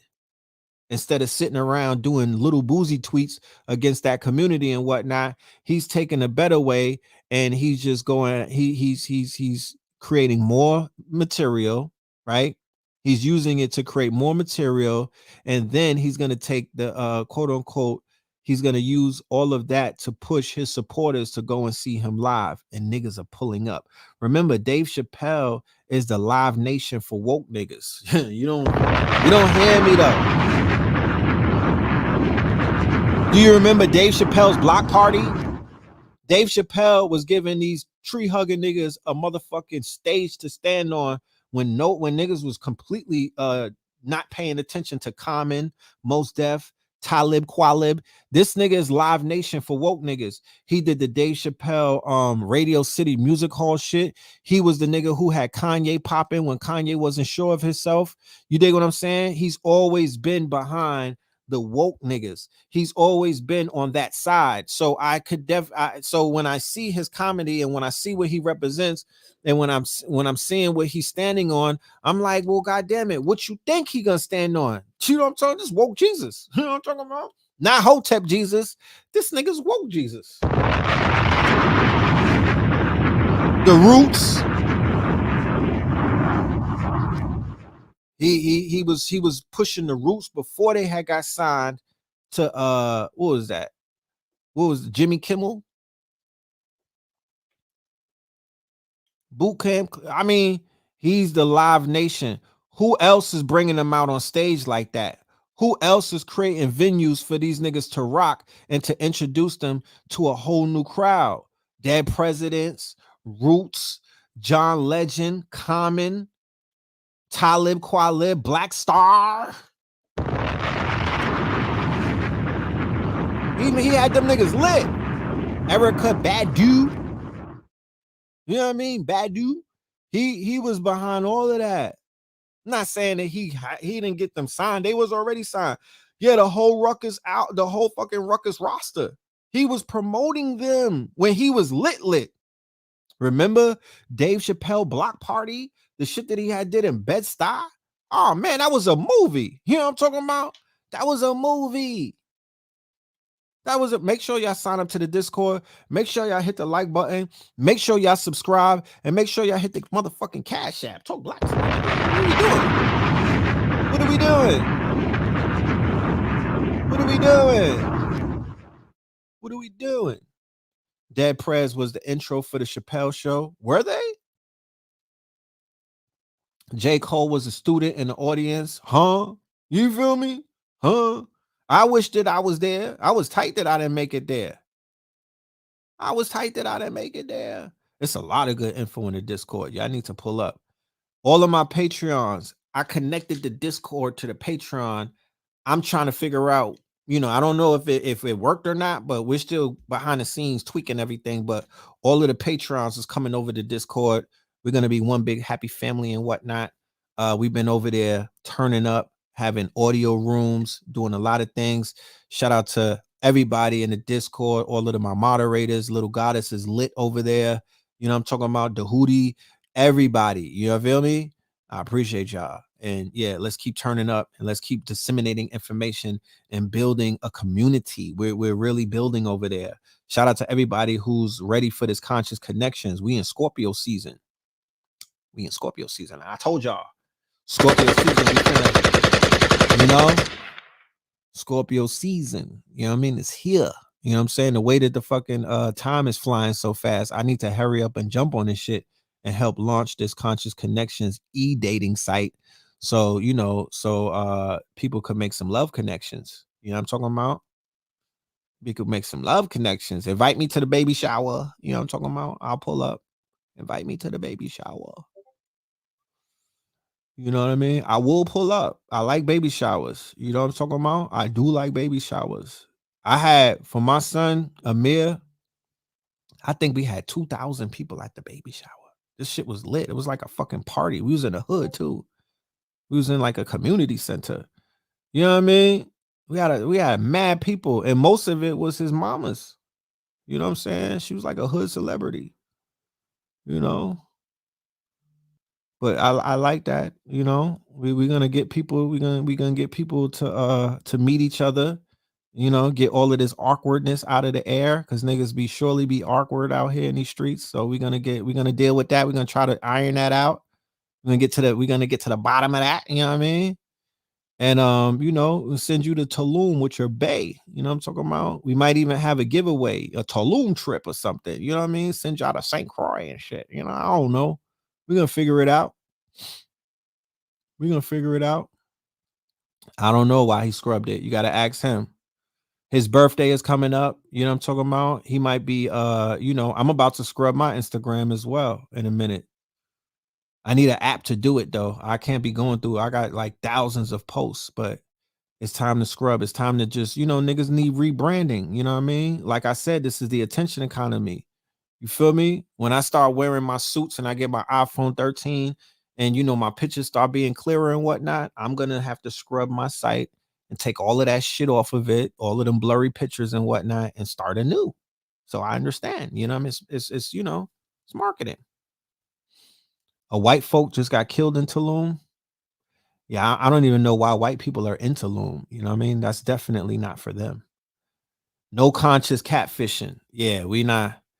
Yeah. I asked y'all not to send me news and y'all did, but I'm not mad at that. You know what I'm saying? I'm not judging you, but you know, we're gonna have to definitely have a vetting process where, here's my email. Like I said, I mean, we're here now. Like we're in Scorpio season. Ladies, if y'all want to be a part of this thing called Conscious Connections, you know what I'm saying? You got to send a picture. You know what I mean? I'm not, unless I see a picture, we can't move forward. You know what I'm saying? We got to know what, got to know what we working with. You know what I mean? Fellas, you got to send a picture too. You know what I'm talking about? And do me a favor and smile in your picture. You know what I mean?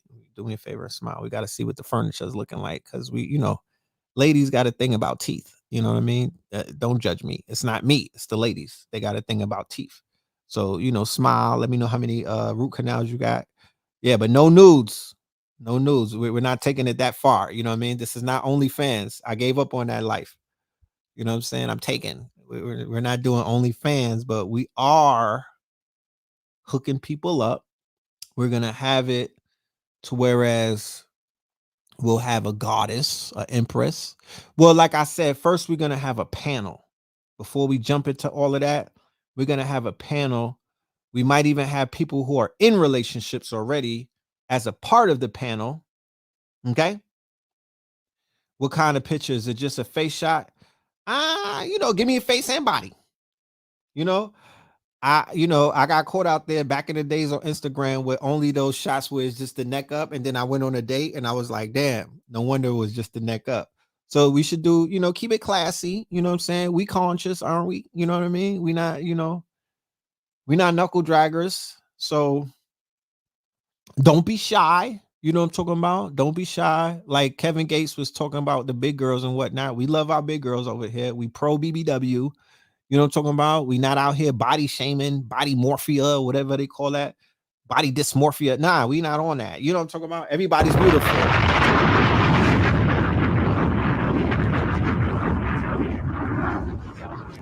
Everybody's beautiful.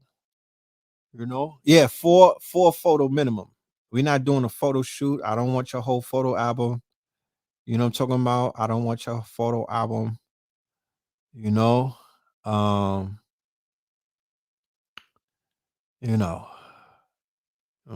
photo albums, just a few pictures so we could get an idea. No catfishing, you know what I mean? Play fair. You know what I'm talking about? Play fair. And you said, what's the name of the Discord? Know the Ledger. Ancient Little Goddess. I'm gonna drop the link for it right now. Little Goddess got the link. Know the Ledger is the name of the Discord. Hop on in. You know what I mean? You will be they'll put you up, they'll get you your room. You know what I mean? The shit is like Squid Games. You'll get your bunk bed, your motherfucking tracksuit, and then boom, you know what I mean? It's the murder games. You know what I'm saying? They put you right on the floor, and if you fuck up, you die. That's how we playing over there. You need to see them thick ankles. You know what I'm saying? So the panel is going to set the stage, right? We're going to ask some of these goddesses and empresses, what do you need in a man? What's your ideal? What is your ideal God? You know what I mean? What's the high value God to you? You know what I'm saying? Because we want to know. We want to know. We don't know. I'm here to let you know. Niggas don't know. We don't know. We just assuming we don't know. We really don't. We really don't. We don't know what you want. You know what I mean? Shit kind of difficult these days to figure things out. We don't know. You know what I'm saying? And then we'll have men, real men, right? High valued men. Okay. And they'll let the women know. They'll speak from experience. They'll speak about preferences. They'll speak about things that they're looking for in their in what they deem as an ideal mate. Now, my name is the Red Pill, and I've been familiar with the manosphere, right? for many, many years and whatnot. I kind of avoided it at first because when I first stepped into it, I was like, what are we doing? You know what I mean? I forgot the name of the dude, but this was like 2012. I used to be on Facebook and Instagram. And this was like my introduction to the manosphere. I forgot the name of homie, but he would put memes out. You know what I mean? I don't even know if that's one of these niggas that's on YouTube underneath a whole nother moniker doing like Black Power type of videos and whatnot. Cause the voice and everything sounds familiar. It was like one of those deep voices, but he never showed his face. But he would put memes out there. And he was very angry. He was very angry. And it seemed like he did not like black women anymore. Okay. It seemed like he didn't like black women anymore because it was very, I tasted the vitriol in his speech. Right. So I'm like, this is a little homoerotic to me. I'm not feeling it. You know what I'm talking about? Because I can understand black men being mad because it was at one point that I was mad. You know what I'm saying? I was mad because I was hurt. You know what I'm saying? So I was kind of angry, right? I was kind of angry. You know what I mean? I have admitted to that. I said it before. I go back on older videos and it's cringe. It's cringe. I was cringing because I was like, damn, bro, I could hear the hurt in your voice. You know what I'm saying? I could hear the hurt in your voice. You feel me? But then I had, I got over that. You know what I'm saying? I had got chosen and whatnot. And shorty, she cleaned me up. So anyway, I kind of like it, it didn't draw me in. It didn't draw me in because you feel me? It just wasn't something that I was like resonating with like that. You know what I mean? I was like, these niggas are kind of heavy handed. You know what I'm saying? I don't know if that's the right approach. Right. And I wasn't capping or whatnot. It wasn't like I was wearing a cape. And then they went and hijacked the whole thing called Red Pill Movement. I'm like, what are we doing? Like Red Pill Movement? What did I got to do with the red pill?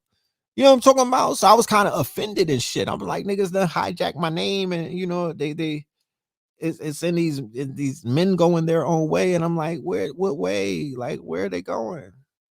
Where to white women? What are we doing? Becky's? Is this just a reason to go to Becky? Are you trying to intellect? Is niggas trying to intellectualize going to Becky? I mean, what are we doing? You know what I'm talking about? Are we trying to intellectualize going to Brazil?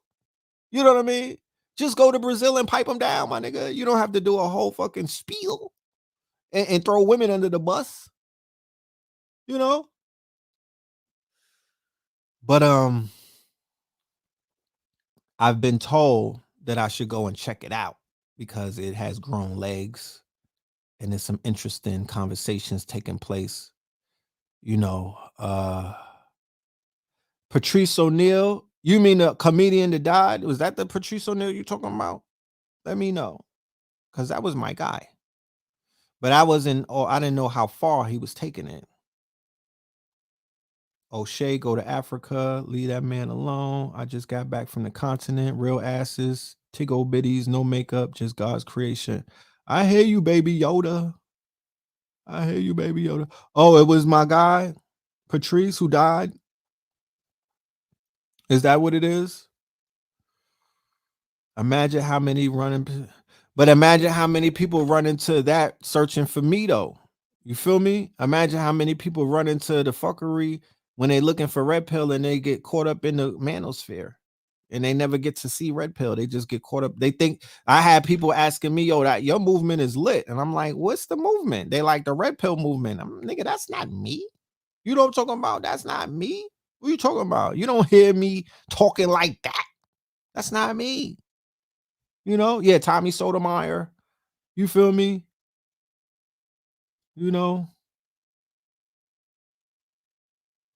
So I'm going to do some research in that world. I'm going to dive in. I'm going to go through that rabbit hole. I'm definitely familiar with Kevin Samuels.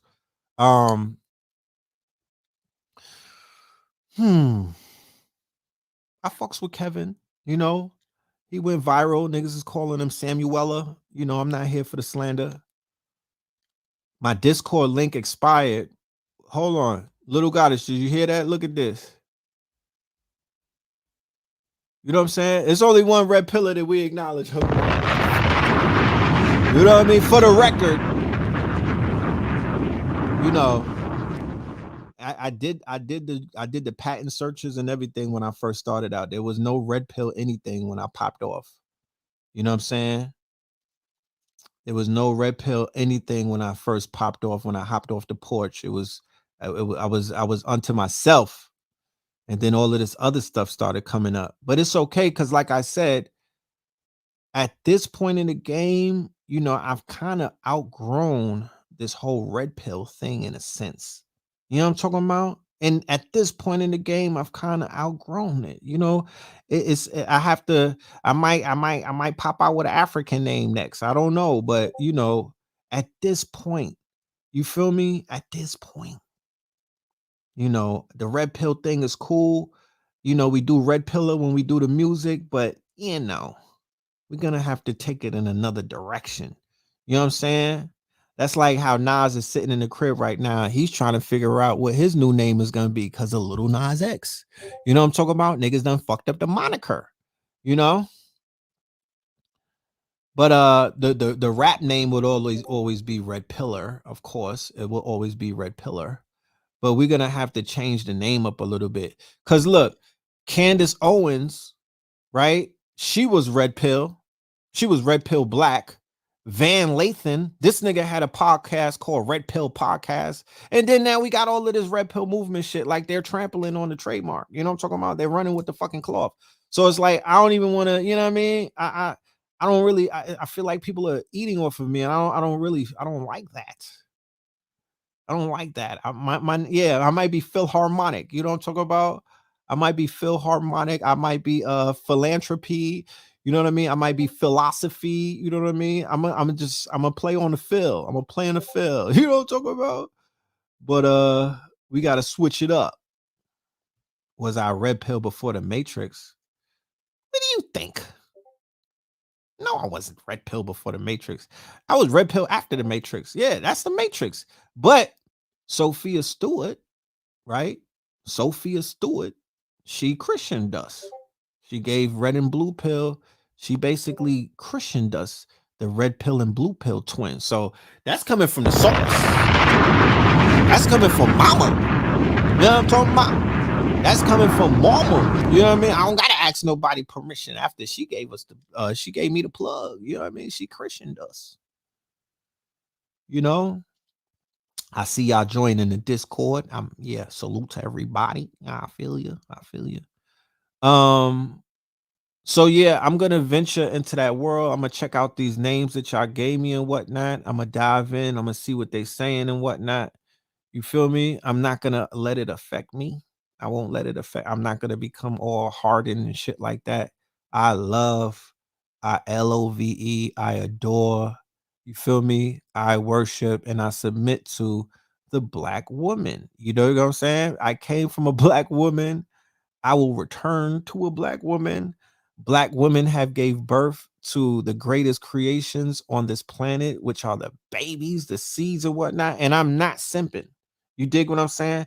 There's issues amongst the genders that we have to deal with. I'll never sit back and say the shit that I see outside. Look, I used to be in Harlem for 20, well, almost 20 years, right on 125th Street, across the street from Apollo, standing behind a table and whatnot. You see how you got Instagram scrolls and whatnot, niggas just be scrolling through their phones. Imagine standing there and the motherfucking streets is the scroll because it's foot traffic out there. That was the scroll, right? I was able to see our people in all of their dysfunction and their functioning every single friggin' day to this day. To this day. To this day. No, the dude from TMZ, that's Van Lathan. That's what I'm talking about. He had the Red Pill podcast. This nigga didn't even invite me on Red Pill podcast. The nerve of his fucking cluck. You know what I'm talking about? The nerve of him. But anyway, I digress. So I saw young girls grow up, right? I saw some of my comrades' children's grow up. just standing behind that table. I saw some of my comrades' wives who they would come up to the table with, and the wife was all giddy and whatnot in the beginning and whatnot. And then throughout the years, I saw, the change in their demeanor, in the clothes that they were wearing, and the things that they were doing. I seen women creeping. I seen men creep. I seen a lot of things standing behind that table. You would never believe it, right? You would never believe it. And it did something to of course it affected me in negative ways, and of course it affected me in I feel like I got somewhat desensitized, and I got I got somewhat desensitized, and I was getting dehumanized in a sense, standing behind. I was becoming, quote unquote, disenfranchised, or I was becoming disenchanted with a lot of things, just standing behind that table all of those years and whatnot. The quote unquote COVID lockdown, when I was able to get the fuck off the street and really sit back and get into myself and be in the motherfucking crib and take a break, that did monumental things for my mental health. That did monumental things for my mental health, because to be honest with you, no one man should be standing out there all of those years and whatnot, because I was absorbing a lot. I seen fights, I seen stabbings, I seen stick-ups, I seen 3-card Monty. You know what I mean? I seen turning of tricks and whatnot. I seen pockets getting dug. I seen a lot of things just standing there. And to be honest with you, I'm standing there in the name of consciousness. I'm representing something of a higher standard and whatnot. And I'm being exposed to a bunch of shit because, nigga, I'm in Harlem. I'm on 125. When I first came on 125th Street, and it was Jack Felder, Nova Felder, Sarnetta, and a few other people right in that area and whatnot, we were in the circumference of the illegal DVD dudes. And I'm not going to call it illegal DVDs, but them niggas was running from the police. These was gangsters out there. I'm talking about these was hood niggas, pimps, robbers, you know what I mean, jostlers. But I come from the streets, so that's my element and whatnot. And I could understand the grind, I could understand the hustle, I could understand the niggas gotta eat and whatnot. So it is what it is. It is what it is. We respect each other, we don't get in each other's way and whatnot.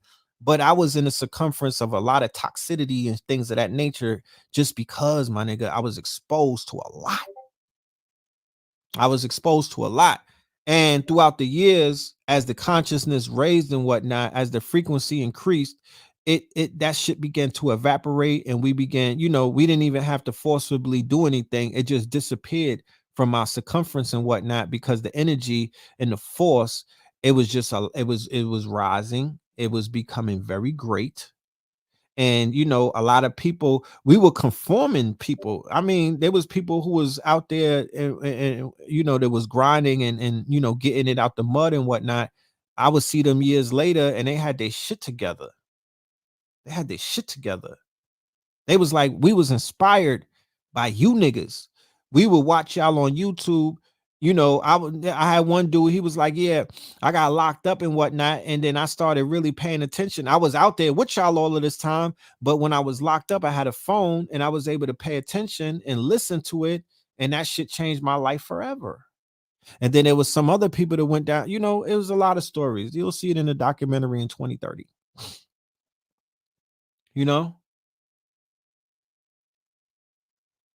But it affected me, bro. It affected me, not in a negative way. It just affected me. You know what I'm saying? It was, I was in the mud. You know what I mean? I was the lotus flower that growing out of the mud. You know what I mean? Like, there's no denying that just being out there, you're in the fucking mud. And my respect for my sisters and whatnot, it definitely was impacted by some of the shit that I was seeing, because I was like, why? Like, what are we doing with ourselves? Like, what the fuck is this about? But fortunately, sisters who were into consciousness began to come through. And if you watch some of my videos with Black Magic 363, especially with Black Magic 363, I had a whole bunch of videos that I did with sisters. I did some shit with, we started doing videos with Conjure Queen. We started doing videos with My sister Candy. We started doing videos. There was a whole run that I did with my peoples. What's her name? DJ. Oh my goodness, she gonna kill me for this. Damn, I'm forgetting her name. It's escaping me right now. Yes, we did videos with Sister Ayana, which were monumental. You know what I mean? We put up some great videos with Ayana. And I'm talking about these are outside videos. We outside in the streets together. You know what I'm talking about? We outside in the streets together. And we talking about relationships. We talking about sex. We talking about affairs of the hearts. We talking about shadow work. We talking about procreation. We talking about abortions. We were talking about real life topics, real shit. And I was highly impressed with the intellect that these sisters were bringing. I was like, I was floored. I was floored to a degree. I'm like, that's what I'm talking about. Like, these sisters are on it and whatnot. And then fast forward, you know, sisters have they've gotten their shit together. They got movements. Conjure Queen is lit right now. She got her own movement. She's popping. You feel me? Like, a lot of good things came out of that. A lot of good things came out of that. You feel me? And they helped restore a lot of the faith that was being taken away because of what I was being exposed to, just standing out there in Harlem. Yes, DJ Electra. To this day. To this day. DJ Electra. That was, you know, I had big love for her. You know, I had big love for her. She was holding it down too. You know what I'm talking about?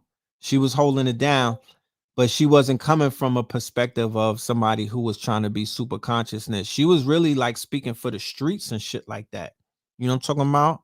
She was speaking for the streets, but when she first met me, I don't want to be telling nobody's business and whatnot, but she made me believe that she really fucked with me. Like, she gave me $300 just based off of a video that she saw, and I was talking about, you know, getting electronics and building up, you know, my electronics so I could do something. She was like, "Here, this is for you because, you know, I fuck with you like that." And I was like, "Okay, you know, this is weird. I don't usually get bust downs from shorties, but hey, I'll take it."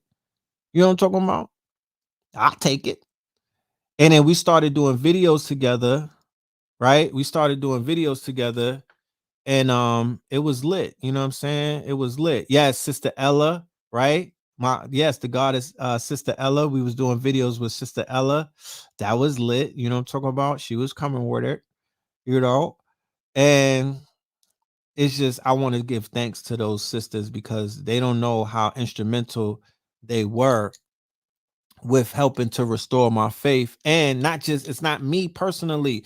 I wanted their images, I wanted their voices, I wanted them to broadcast to our audience because the sisters that were out there deserve to see that. The sisters that were in the audience, there's brothers that be watching the videos who have wives and whatnot, but they like, yo, my wife don't really want to watch you and whatnot because you curse a lot and your energy is turned up and you're a little toxic and whatnot. So I was like, damn.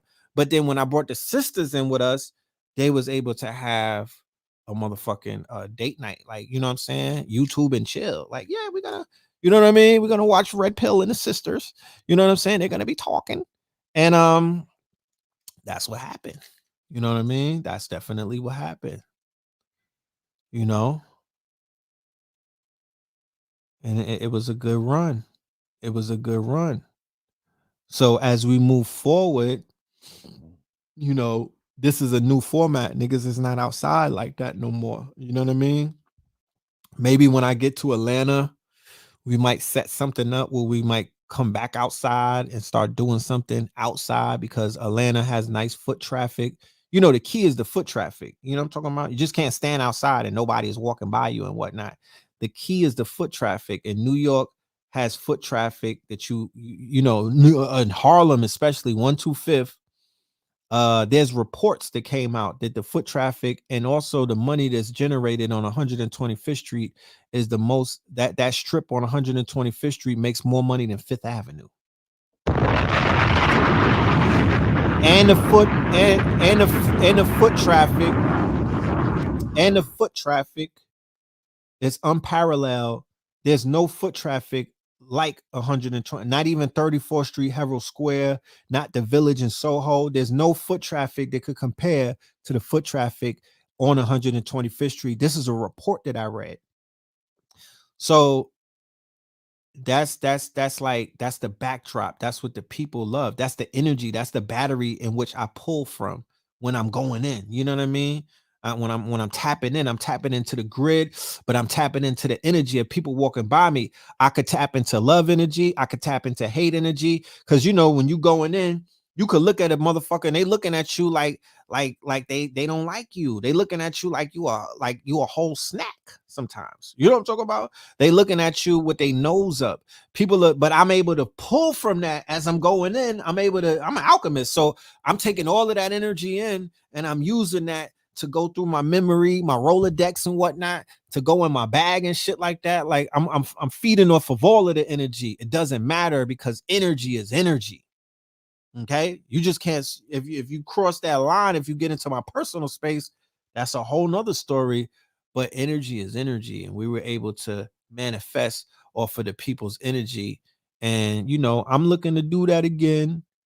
You know what I'm talking about? I'm looking to do that again. Times Square, nah, not even a foot traffic of Times Square. You feel me? We're talking about river to river in Harlem, not just that strip that you see, river to river, right? The Hudson River, the FDR, the East Side, river to river. That traffic, you know what I mean? It's like a 12 block radius lit. And yeah, it has ancestral energy. You know what I'm saying? Marcus Garvey walked these streets. El Malik Shabazz, Bumpy Johnson niggas. You know what I mean? uh you know, the legends walked, you know what I mean? Not only did they walk them streets, they put in work on them streets, they cooked on them streets, right on that grid, they lit that grid up and whatnot. So we was just carrying on tradition. We didn't start it, and we're not going to be the ones to finish it. Somebody else will rise up in Harlem and do their motherfucking thing, you know what I mean, and take the baton and run with it. You know what I mean? I'm not, you know, I'm welcoming somebody to come and carry on tradition and do what we did, but nobody will never do what we did. You know what I'm talking about? Nobody will never do what we did out there. No one. They will never do what we did, and that's cool. You know what I mean? They should be cool knowing that. But you can't recreate what we was doing in Harlem from like 2008 going into 2018. That 10-year run right there is unmeasurable. To this day. Nobody To this can fuck with day. that. Nobody can't fuck with that. You know what I mean? We put this shit on the map. You know what I'm talking about? We put on in ways that I have never seen nobody else put on outside when it comes to this conscious shit. And I'm not being facetious or nothing. I'm just giving you the motherfucking facts. To this day. Straight like that. To this day. Straight like that. That was a wave right there. You know what I'm talking about? That was a super wave. Like, let's be clear. That was a big wave right there. That tsunami right there. That Sioux surf, nigga. We was up. We was definitely up. You know what I mean? So you know, we could continue. You know what I'm talking about? We could continue it. The only thing I need somebody that I could pull off of, like a Sinetta, you know what I mean? Because I was able to pull off of his energy. You know what I'm saying? I was able to pull off of, we had a protagonist antagonist relationship. We did not like each other for many, many years. We were always bumping heads and whatnot. I stood for something, he stood for something, and it wasn't necessarily, we didn't stand for the same thing, but we were able to make that shit work. You know what I'm talking about? I was with the sovereignty. I was about bringing people together. He wanted them to debate. He wanted them to bang on each other, and he wasn't about no sovereignty. You know what I'm talking about? And you know, there's a whole bunch of other things, but it is what it is. That's my brother right there. You know what I mean? You know, for better or worse. You know, and we were able to utilize being disagreeable disagreeing and not being disagreeable, and then being able to come together and utilize whatever energy that we had to bring other people into the fold, interview them, build with them, right? Introduce them to the world and things of that nature, set up these conversations outside in open air where we were exposing people walking by to people who are legends right now. Legends. You know what I'm talking about? Super legends. You know? Super legends. They were right there, and people used to walk right by. I remember when Bobby Hemmett was out there, motherfuckers walking right by like they don't know that the quote unquote master teacher is standing right there. I remember Phil being out there. I remember Delbert coming through. You feel me? Then I remember all of the new class. You know what I'm talking about? The newer class, these newer classes, the Shaka Atmoses of the world, and all of that shit. You know what I'm talking about? That's right. You know what I mean? We lit that shit up. We lit that shit up. You know what I'm talking about? We lit it up. We lit that channel the fuck up. You know what I'm talking about? We lit that shit up. You know? You know, and then as we lit it up, you know, we had to keep it moving. You know what I'm saying? We definitely had to keep it moving because, good things don't last forever. You feel me? Good things don't last forever. There was a line that had got crossed and a misunderstanding, and then it was over after that because you can't go back after certain things don't function right anymore. You just got to call it the quits. You know what I mean? You definitely got to call it the quits. And to be honest with you, at that point, I was so wrapped up in what I wanted the people to see and what I wanted to do for the people, and the people deserve better and all of that. And it was just, it is what it is. It is what it is. You know what I'm saying? But we had a great run. A lot of people benefit out of that. A lot of people benefited out of that. A lot of people around the world woke up as a result of those demonstrations. And those people have went on to build their own platforms where they've woken up other people. So it's somewhat of a quote unquote, it's like it's a cycle in a sense. It's a cycle. You know what I'm talking about? Good things may not last forever, but great things do. You feel me? Oh yeah, I agree. You know what I mean? I agree. You know what I mean? And in my eyes, me personally speaking, the great thing that lasts forever is know the ledge, is the pillars. You know what I'm saying? Is what we bring to the table. It's like you can't clone it. There's no copying of this. You know what I mean? You can't copy this. You know what I'm talking about? There will be no red pill and blue pill spinoffs. You know what I'm talking about? Like, we bring a uniqueness to this community. You know what I'm talking about? We bring a uniqueness to this community. We bring an energy to this community. We bring a whole network to this community. That's a fact. We brought Dr. Sabi to this community. Dr. Sabi wasn't in the conscious community. He wasn't known, but we brought him to the community. We introduced him and we did shows with him and whatnot. And people might have heard about him, but they didn't hear from him. It's a difference. They might have heard about him, but they never heard from him. You know what I mean? And we help open that up. King Simon as well. He was responsible for bringing them into the community. But yeah, it was fun. It was fun. It was very fun. And when it was being done, it was just being done. We wasn't doing it. We was able to look back on it years later. But when we was doing it, we was doing it. You feel me? Doing the music. When I linked up with Cambada, we did Made for This, Scorpion King. Like all of that happened. Yeah, red and blue, purple like Prince. You feel me? Like all of that happened organically. You know what I mean? And that's how I respect shit that happens organic. It just happened organically. It happened because it was meant to happen. It happened because it was time. And here we are. You know what I mean? Here we are. Like I said, when you know, when the documentary comes out, you know what I'm saying? We'll get into it further. You know, shout out to A.A. Rashid. He doesn't get enough credit for his impact. His impact in the community was very big because he came home from doing 10 years in 2006. I wasn't on those stages. I wasn't teaching. You know, he came in and he kicked the motherfucking door down. And to be honest with you, I would say that he would be, if you were to ask who was one of the first youth teachers, like, because when you talk about Sinetta, there's no disrespect to Sinetta whatsoever at all, but he does represent a certain class. But I wouldn't give him the title of representing the youth culture. That's not his quote unquote claim to fame. He's not the youth. The youth would be our class. It would be brothers such as me and my brother, and A.A. Rashid, and the other teachers who came in who were of a younger, who were like hip hop. You know what I mean? Niggas was on a hip hop shit.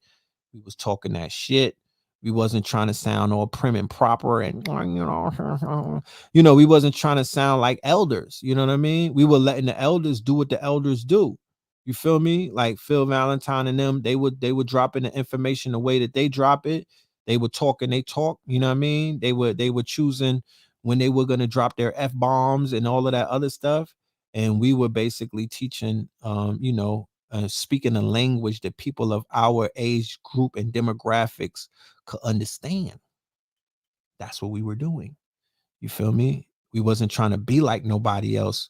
We wasn't trying to sound like nobody else. We wasn't trying to quote unquote, we wasn't trying to do none of that, because that ain't, that's not, that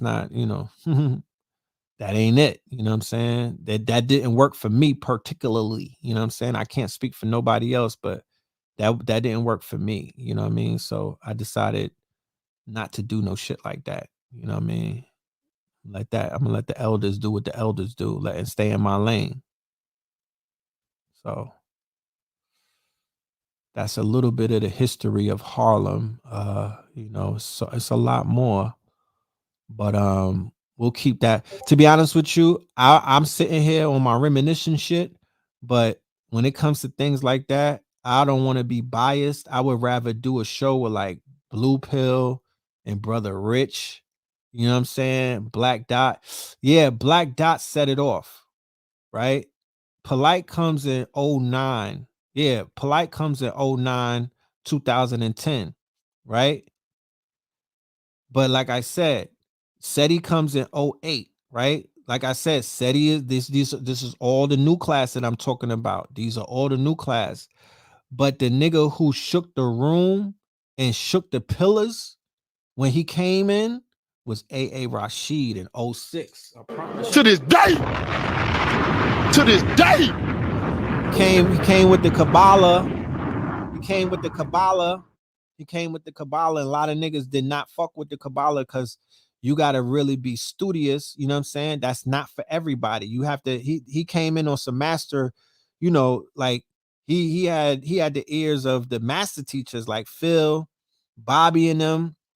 They knew what he was coming with, but a lot of the younger people couldn't get with it. But he's coming from doing 10 years, right? For you got caught up, you know what I mean? You got caught up, whatever. We not here judging nobody. Niggas get caught up, we know how it be. The system railroaded him. But when he came after doing 10, and then when he came and he wasn't really trying to, he wasn't coming on some gangster shit. He wasn't coming like he wasn't coming like he was in the yard and whatnot. He actually came out and he was on his super duper smart shit. But it shifted the community. It definitely opened up the door and let the younger teachers and the youth know that our time is up. This is our time. This is our time. Our time. We next. You know what I mean? Niggas was able to see themselves, and it's so like I'm trying to explain it to you in 2021, and it might not hit the same because to be a teacher and to be a scholar and to enter the ring is not appreciated and is not looked at the same as it was in 06. In 06, that shit was like getting signed to the Rock, nigga. What?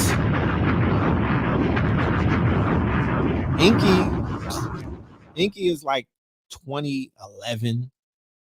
Wow, 20. Inky was a customer. You know what I mean? Then he became a legal eagle with Dr. Ali Muhammad and whatnot. Now he comes later in the game. We talking about early in the movie. You know what I'm talking about? We talking about early in the movie. Black Dot was our OG. Black Dot put out the quote unquote that hip hop book. Black Dot was the one who was, he was his hands, he was always behind the scene working things. You feel me? He was always there. Like Black Dot was working with Blue Pill on his newspaper in 2002, my nigga. You feel me? 2002. It goes all the way back to like 02. Black Dot was a quote unquote editor at Four Corners newspaper and whatnot when he was driving a bus. So he go all the way back. Around that time, we write in A.A. Rashid letters and whatnot and explaining to him what we seeing. We explaining to him this consciousness, this rise in consciousness, the vision that we have that young people could one day, that our generation, our class, we're learning, we're being edified, I'm like, yo, there's a movement, there's some shit building up. You feel me? And he's writing me back and he's like, yo, what year is Shabazz? What Shabazz you talking about? Shabazz from Brooklyn, who was the promoter, or Shabazz who's in the nation and whatnot? Old school Shabazz. You feel me? Yeah, Asir came like 07, I believe, 08. You feel me? He comes, later on too. So it was a fun time, bro. It was a very interesting time. It was the changing of the guards. Brother Shabazz, I would say, well, Brother Shabazz always been there, right? Brother Shabazz always been there, but it goes back to explaining the conscious community. Panic was there as well, because Panic was with Shabazz, who was in Brooklyn, who was the Sinetta before Sinetta, because back in those days, it was the distributors of the DVDs. They were the ones who held the keys. They were the kingmakers. Okay, they were the kingmakers. Professor Griff was always there. Yes, Dr. Alim. Thank you. Dr. Alim was always there. Natural Tahuti, another one, right? He came in 2010. I remember Natural Tahuti being a customer, right? Buying books from us. He was a supporter. And then he basically wanted to get a taste of everything. And he jumped in the ring because Sinetta brought him in, right? Sinetta brought him in because at this point, Sinetta is like a kingmaker, because Phil Valentine gave him the reins of being a kingmaker. He handed over the power to Sinetta after he took it from Shabazz, who was in Brooklyn, because Shabazz violated and put a nigga on DVD who was disrespecting Phil Valentine. And at that point, Dr. Phil Valentine was in New York City. He was the big kahuna in the city when it came to the conscious shit. He was him. All right. He left New York, so you don't see it anymore because he went to Florida. But because Bobby was in Atlanta, but the teacher who was running things in New York was Dr. Phil Valentine. That's all facts.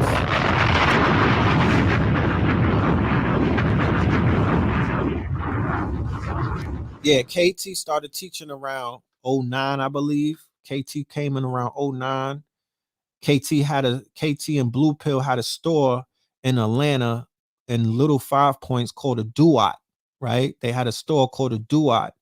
And from there, KT started doing blog talk with us and doing the decoding of the movies and all of that shit. And then he took off, and then he got into his science bag but he been studying way before that. He was studying in 01 when I was like low key a knuckle dragger. He was with Dr. Sabi, You know what I mean? He was with Left Eye. You feel me? He was in them, as you could tell, he's very well studied. He was in them books. You feel me?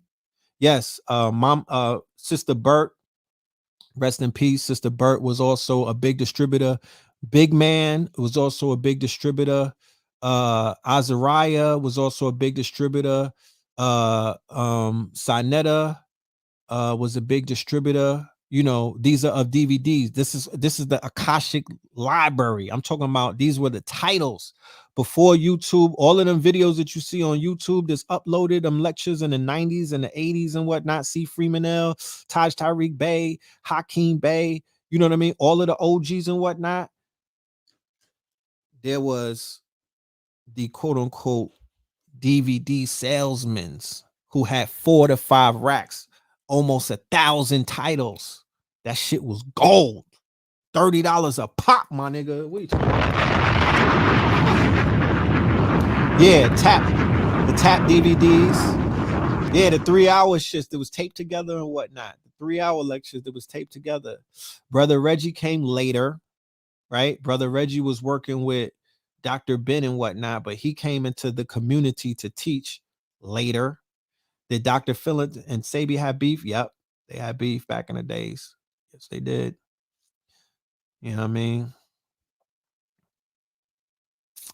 Phil was married to Queen of Four, and I believe that there was a, you know, there was a difference in a quote unquote the way of opinions of what works and what doesn't works. You know what I mean? There was a difference in opinion because, like I said, Sabi was, you know, he wasn't, you know what I mean? Like he was outspoken. Let's just keep it at that. He was outspoken. He spoke his mind, and he wasn't there to make friends and to be showing niggas his teeth and whatnot. You know what I'm talking about? He was stomping through things, you know? Yeah, the VHSs with Ajra Kwesi, legendary, you know what I mean? And he wasn't trying to, Ajra Kwesi wasn't letting nobody sell his shit. He was coming to see you if you sold his stuff. He wasn't playing with it. He was coming to see you. He was sending a whole team to flip tables over. He was not playing with, because you got to remember, even though there was the DVD distributors, there was always a big thing about the lecturers were not getting paid. So there was always this thing in the air that niggas was taking advantage of the teachers and whatnot, because they was making $3,000 a day, but nobody was breaking off the teachers. Okay, that was a huge thing in the community for years. All right, let's talk about that one day. Delbert Blair, yes, the legend. You know what I mean? The legend. You know, I started to watch the conscious community back in the days when you used to do your live shows. Those shows were bomb. Yeah, that's Black history. You know what I mean? All of the queens, you know what I mean? Queen Valhara, Ras Mariah Bay, you know what I mean? All of the Moorish, the Moabites and whatnot, they was putting it down. It was his life's work. Everything that everybody did was their life's work. Everybody had their life's work. You know what I mean? They was getting ripped off a little bit. I'm gonna just keep it a buck. That, you know, the contracts, there wasn't contracts back in those days. There wasn't a lot of paperwork and stuff like that. So it was a lot of handshakes and things like that. And a lot of the lecturers was getting ripped off. Yeah, like YouTube does today. Exactly. To this day. To this day. But YouTube didn't start that shit. It started in the streets. YouTube didn't start it. You know what I mean? So imagine lecturers coming to Harlem or other places talking about, yo, I want to get PC off of my stuff. And they was getting, you know, niggas was spinning them. They was spinning them. And that's, you know, I don't even want to get into that because that's a can of worms right there. That's a can of worms. That's some shit that a lot of people would like you to forget about because they don't want that to be talked about. That is a can of worms right there. But we got to deal with that one day, because when people ask, yo, how did the community, to be honest with you, that was the first beef. That was the first beef. That was one of the first fractures that took place when, you know, there was dudes banging And they was like, nah, you niggas is not going to be selling DVDs and not paying the elders and not breaking them off. We got to figure this shit out, or you niggas is not going to be working no more. You know what I mean? That's some of that shit was going on. You know, some of that shit is going on. You know, you said the WWF, nigga business, you know, not the WWF, you know, it's fiat all the you know, the you know what I mean? Like instead of doing business, niggas was hustling. You know what I mean? Sometimes some shit turned into a hustle when it could have been straight up business where millions of people, millions of dollars could have been made and spread amongst the quote unquote community and whatnot. But it didn't work like that. You know what I mean? It didn't work like that. Henceforth, there was a lot of friction and people were bumping heads. Okay. There was a lot of head bumping and there was a lot of friction and shit started going to the left. You know what I mean? So I'll just end it at that point. You know what I mean? But yeah, shout out to everybody who played their parts. Shout out to everybody who stand up. Shout out to all, because to be honest with you, it starts with the lecturers. You know what I'm talking about? Because they the ones that do the research. It's their intellectual property. You feel me? It's their intellectual property. They were the lifeline. They were the DNA. They were the blood of this whole thing. If they didn't have hundreds of titles, if they didn't have libraries of intellectual property, which were valuable, I'm talking about this is priceless. Some of this shit is priceless. If they didn't have that, you would not have a community like that. They wouldn't be calling it a community. The lifeblood of the community that funded the community, right, was the DVDs. The lifeblood of the community that woke niggas up was the DVDs and the VHSs. The lifeblood of the community was the teachers, the personalities, the characteristics, the fact that this was called, they called this shit UCLA, University of Lexington Avenue. You could come, you could choose health. I'm gonna get into Dr. Africa. I'm gonna be a student of Dr. Sabi. I'm gonna do all of this stuff. I'm gonna be Dick Gregory got some information. I'm gonna get the Japanese nigga talking about water and whatnot, right? Then you had a cult, Bobby Hemmett. You know what I'm saying? Panic wasn't doing DVDs like that at that point. He was still a student of Bobby's. So you got Bobby, you got C. Freeman. You know what I mean? You had Dawood and what brother Dawood, you know what I mean? You had a few people doing straight occult shit, but Bobby would be the king of that. Then you had metaphysics, and Phil Valentine was the father of that. He's the OG of that. Let's be clear. There wasn't nobody fucking with Phil like that.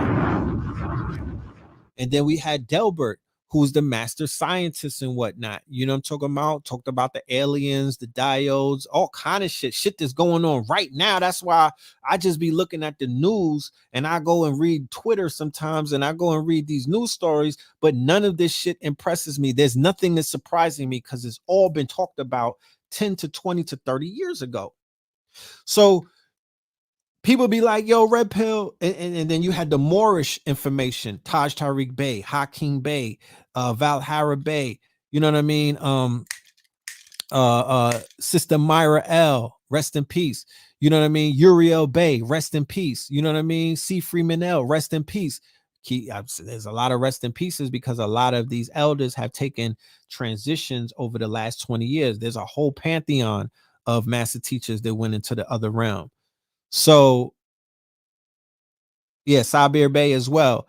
So when people try to pin me in a corner, or when people try to pin me or my brother and be like, y'all this or y'all that, I'm like, nigga, y'all, you don't know y'all. You know what I mean? You don't know y'all. Y'all are everything. Y'all are knowledge. I'm knowledge reigns supreme, nigga. Like I'm in multiple schools of knowledge at once.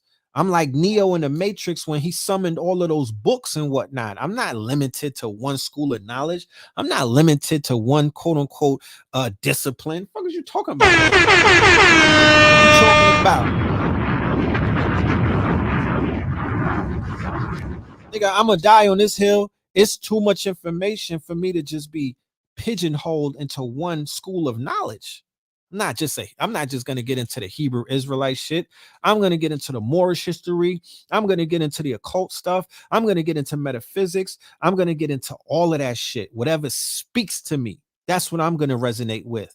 And that's what I did. You know what I'm talking about? That's what I did.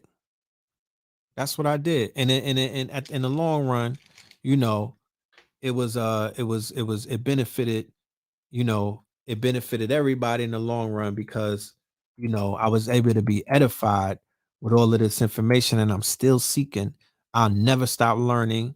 There'll never be a time where I'll be like, oh, I'm finished. I'm good.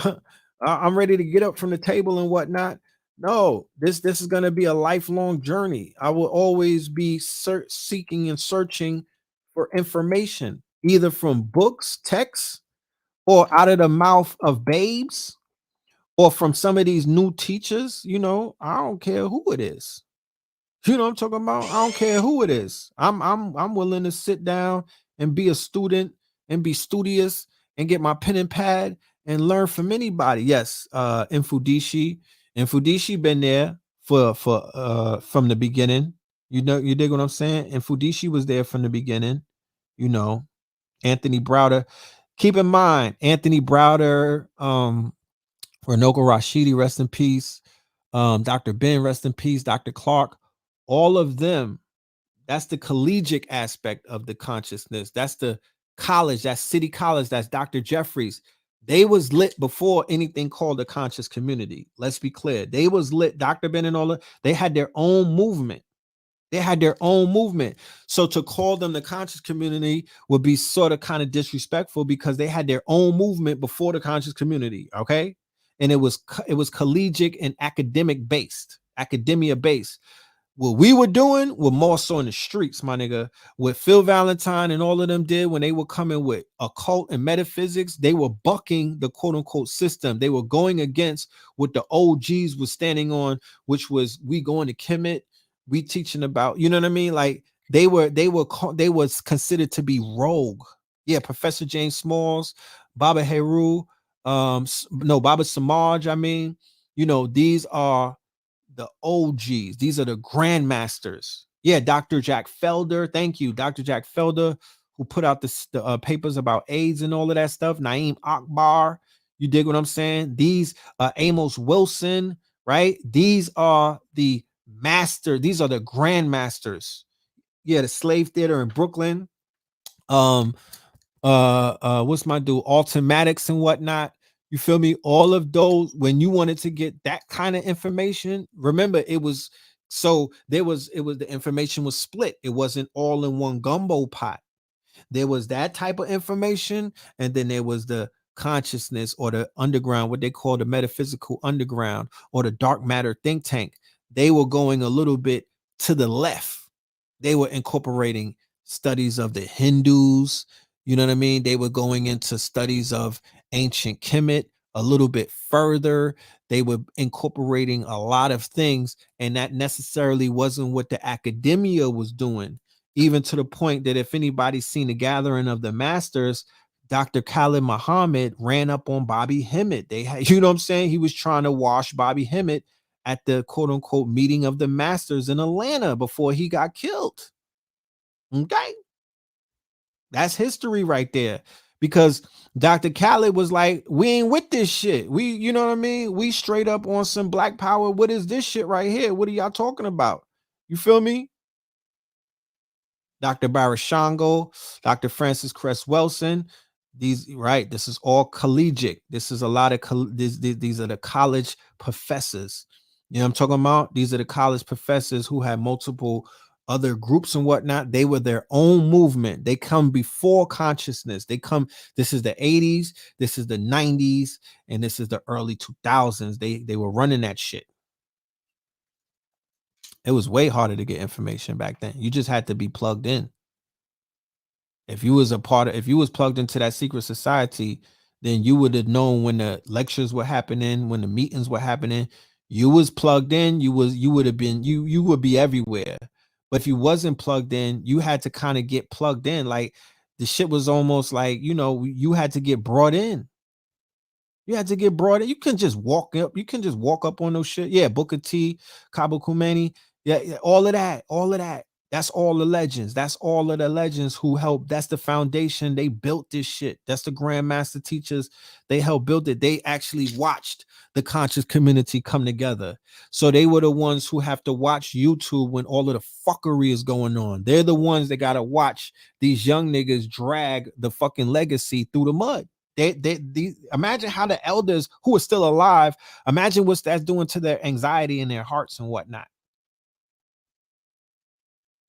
And when they walk in the streets, they got to answer questions about, scammers and rapists and all of this stupid shit that's going on and all of the niggatry that's going on in this community right now. They have to answer for that. They can't dodge that shit.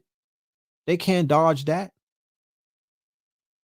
because people still think that that's on them.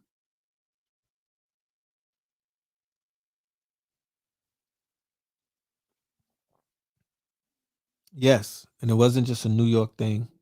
It was Detroit was lit, New York was lit, B-More, ATL, even the West Coast was lit. You feel me? Like it been lit. It been lit. It been lit.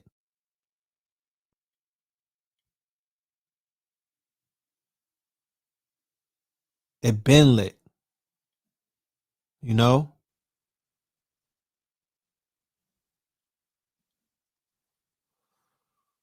So it's a story to be told. It would be told one day, believe you me.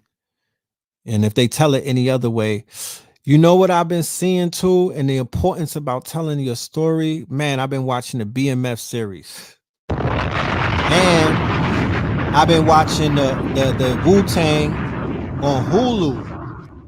So those are two series to show you in real time that they could take a story. Because if you watch the Wu-Tang documentary, this shit is nothing like the Wu-Tang series.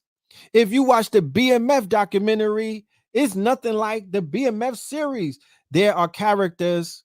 And then when I saw RZA's interview on Breakfast Club, he said, yeah, we had to change some shit around for dramatization. So this is my thing to the people who changed the truth around for dramatization for these shows and whatnot. So you mean to tell me that you have no problem with changing real life history, right, to fit the narrative of a fucking TV show? Because I originally thought that Ghostface and Raekwon had real beef, and he's like, nah, they didn't have beef like that. That nigga didn't shoot up his mama's house. To this day. So I'm like, how the fuck? I was like, if that's not the case, why would you put that in the show? Because if anybody that's watching the show, they're automatically gonna walk away thinking like, damn, these are the niggas that did the Purple Tape and they had beef like that. Like, what's that about? You feel me? So I'm like, what? And then the BMF show, BMF, they got Big Meech in them. And I seen a documentary with their OG, the one who put them on when they were called the 50 Boys. He's from New York and whatnot. He wasn't on coke. He wasn't flipping on them. He wasn't he wasn't doing none of the stuff that they showing him doing the show. So in my mind, I'm like, wait a minute. So you mean to tell this person is still alive? How is this nigga gonna go get haircuts and walk through Detroit and walk through the streets and people who know him be like, damn, son, I didn't know that you was foul like that. And he got to answer and be like, nah, that's just TV.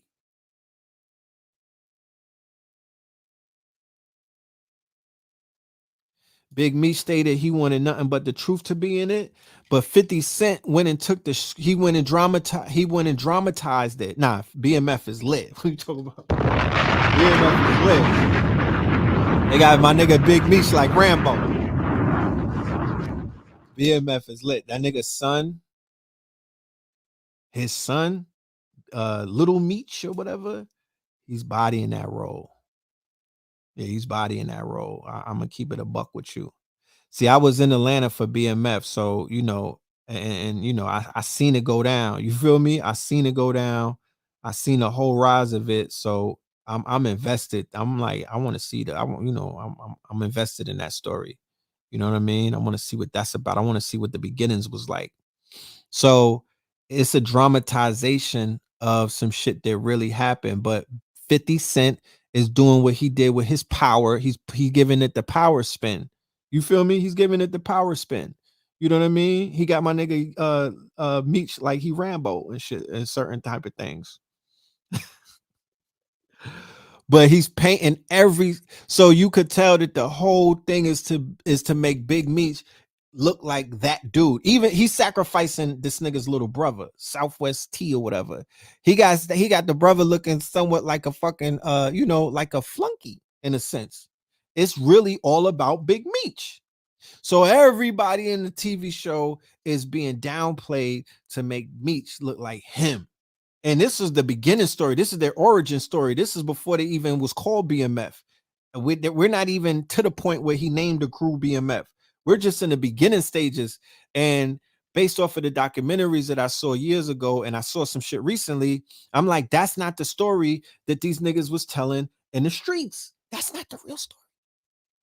But it goes to show you that when somebody tells your story, they're going to twist it and turn it and tweak it, right? For either TV or for their personal interest, or whoever bought the rights to the story, they're going to flip that shit. So it's very important that you take control of your narrative. It's very important that you write your story, write down everything that happened, because you don't want nobody to come in and yes, just like thank you. So you see the Biggie movie was not accurate. The Tupac movie was not accurate. The NWA movie was not accurate. They had Dr. Dre like Rambo. To this day. What are you talking about? To this day. You didn't hear nothing about the gay rumors. You didn't see nothing about what they were talking about. They didn't show homie when he was wearing eyeliner and whatnot. Dr. Dre, when he was mad sus, right? When he was what was the crew before NWA?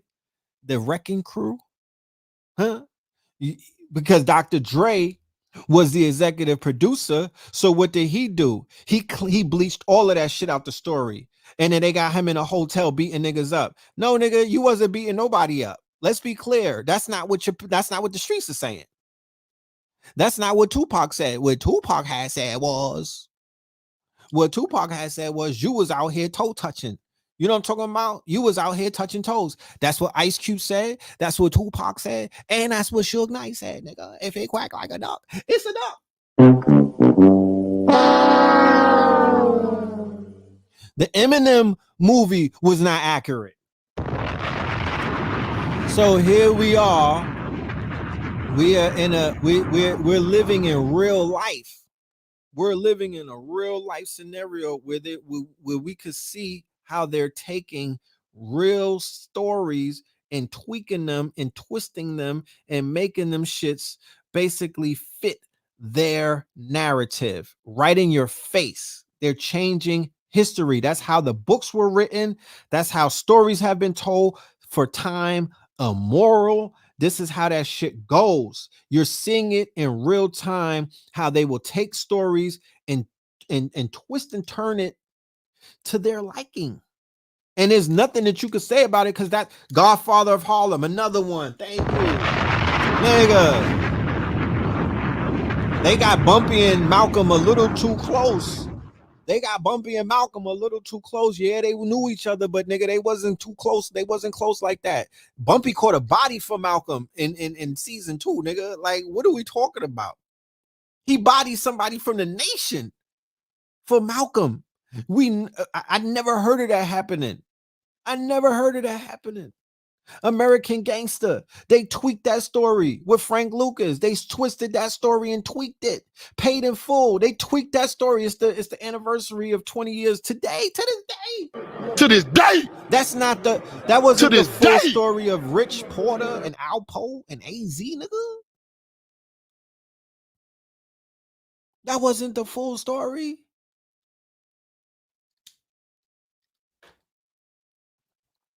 Bumpy's daughter was trying to give it up. Who, to Malcolm? Yeah. So there's a lot of movies that show you in real time. Look, the Billie Holiday story that Lee Daniels had did, right? That wasn't all the way accurate. My pops was like, that was a crock of shit. You know what I'm talking about? My dad was like, that's a crock of shit. That nigga's lying. I'm like, I know he lying. That's Lee Daniels' dad. He's not him. You know what I'm talking about? He don't play for he don't play for our team. Embellish the relish. That's right. Embellish the relish. So that's that Hollywood. Yeah, Goodfellas.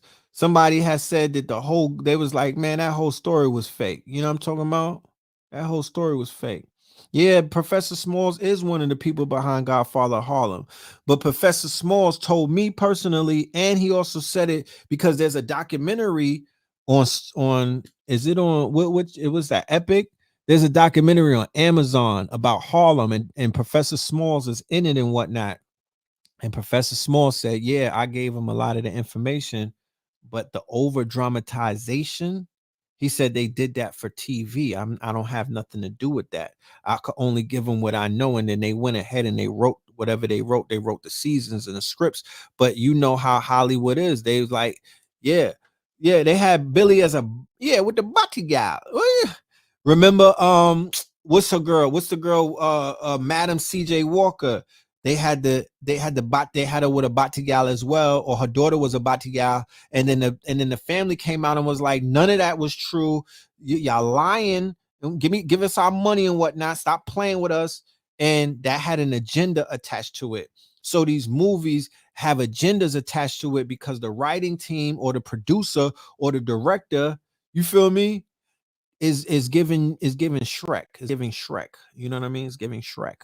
You know what I'm talking about? Like homegirl from that was behind Dear White People, giving me Shrek. You know what I'm talking about? You're giving me Shrek. The directors on Matrix, right? The guys that turned into sisters, giving me Shrek. You know what I'm talking about? It's not real. You know what I mean? These people have agendas.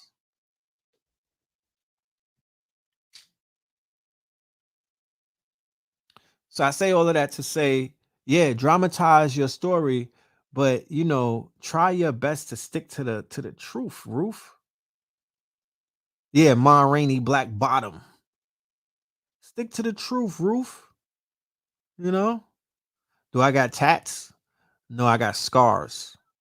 You know what I'm saying? I got stitches and I got scars. Those are my tattoos.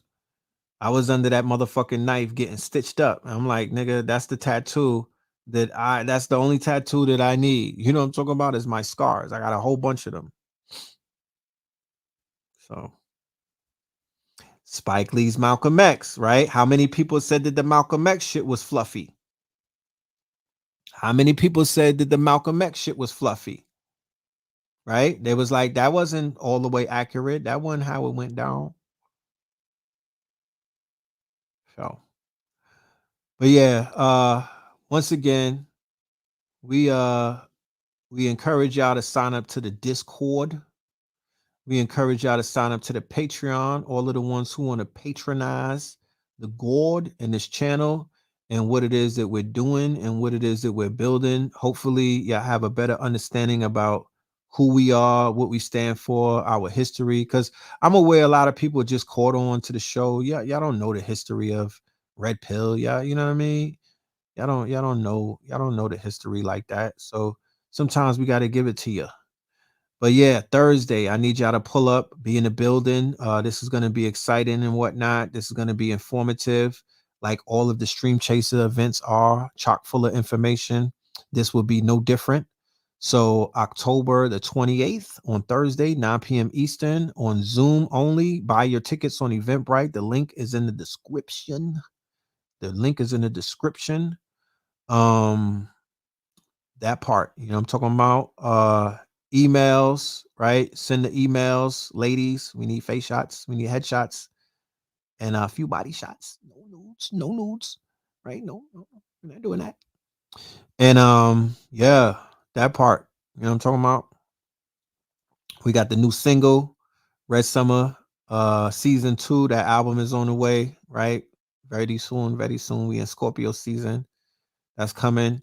You know what I'm saying? Tap into the school. If you didn't, and if you came in the middle of the show and you didn't see the advert, We have a homeschool, right, called the Comedic Nation. This is for the little ones and whatnot. You know, I'm talking about. Give them a, check them out. Give them a spin, see what they about. You feel me? See what they about. The Ma'at University. This is something that we need more of. You know what I mean? You know what I'm talking about? Because I remember when I was trying to put Pink Pill in a homeschool type of situation, that shit was challenging. You feel me?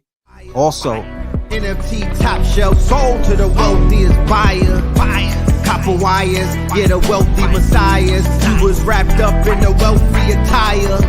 Speak your dreams, dream chasing niggas, seek your streams. I'm looking for an artist. I'm looking for 3D artists. I'm looking for some artists that want to get a few bands with me, fucking with these NFTs and whatnot. Hit me up. You know what I'm talking about? Hit me up so we could talk about it. I want to put some bands in your pocket. You know what I mean? I want y'all to get into this NFT shit. I could talk about it, but it's one thing to talk about it, then it's one thing to do it. So we got a ton of original artwork from the 90s. You feel me? We got a bunch of artwork that we're gonna convert into we're gonna mint this artwork. We're gonna mint the artwork and we're gonna turn this artwork into NFTs, right? Me and Blue Pill and KT. Look at KT. KT is nice with it. Blue Pill. Well, this is the murder book, right? This book is the assassins, right? This is all gunplay. This is a lot of negativity and this is all of that toxic shit. This is that Brooklyn shit. You feel me? This is that Brooklyn. This is when we was listening to 1990s shit. You know what I mean? When we was listening to the Wu-Tang, we was listening to Cool G Rap, the symphony and all of that. You feel me? This is what it created. This is what it created. You feel me? So we're gonna get some NFTs rolling, right? But even more special, Blue Pill, who is a master artist, right? Look at Blue Pill. Blue Pill is crazy with it, right? Silk the Shaka, nigga. To this day. To this day. Silk the Shaka. You know what I'm saying? So his pen game, this is Blue Pill's work. His pencil game, this is all pencil and whatnot. So this is this book is really like this one here is the hustlers. You know what I'm saying? This is the hustlers. This is that tunnel era talk. You know what I mean? This is that tunnel. Look at them bottles and whatnot. You know what I mean? So if there's a 3D artist out there, you niggas are playing a lot of fucking games. You know what I mean? Hit us up. Come holler at us either on a Discord or hit me on an email and let's get to this. Let's talk. Let's get to this bag, man. Yeah, I need y'all to stop playing and get serious about this money because they didn't stop printing it. It's a lot of it out there. You know what I mean? And it's not about money and whatnot. It's about legacy. It's about intellectual property. It's about some type of shit that's going to benefit you. This is my way out. This is my ticket out the hood, nigga. You understand? I don't have to play around. I don't have to stick around. Like I could disappear and I could be good. I could just create a pseudonym and just draw my way out of poverty. You know what I mean? I'm not in poverty, but I could draw my way out of whatever situation that I was ever in. You understand? Artist, the gift of the hand, right? You could write your way out of the situations. You could draw your way out of the situations. You could write books. You could book your way out of the situation. You understand? The artists, I need us to start working with our skills. That's every single sign that you see in society is showing you beyond a reasonable doubt. Whatever gifts were given to you, whatever talents were bestowed upon you, it's time to activate that shit. If I gotta keep saying it, it ain't even gonna be worth it. But every single thing, when you see people out there winning and whatnot, when you see the people that's winning with NFTs, they're utilizing their gifts, they're utilizing their talents, they're utilizing what was given to them or what they basically studied for years and whatnot. Some people is getting this shit like, Not even for years. It's little niggas in YouTube University. They're studying 3D designing and whatnot, and they getting that shit in a few days.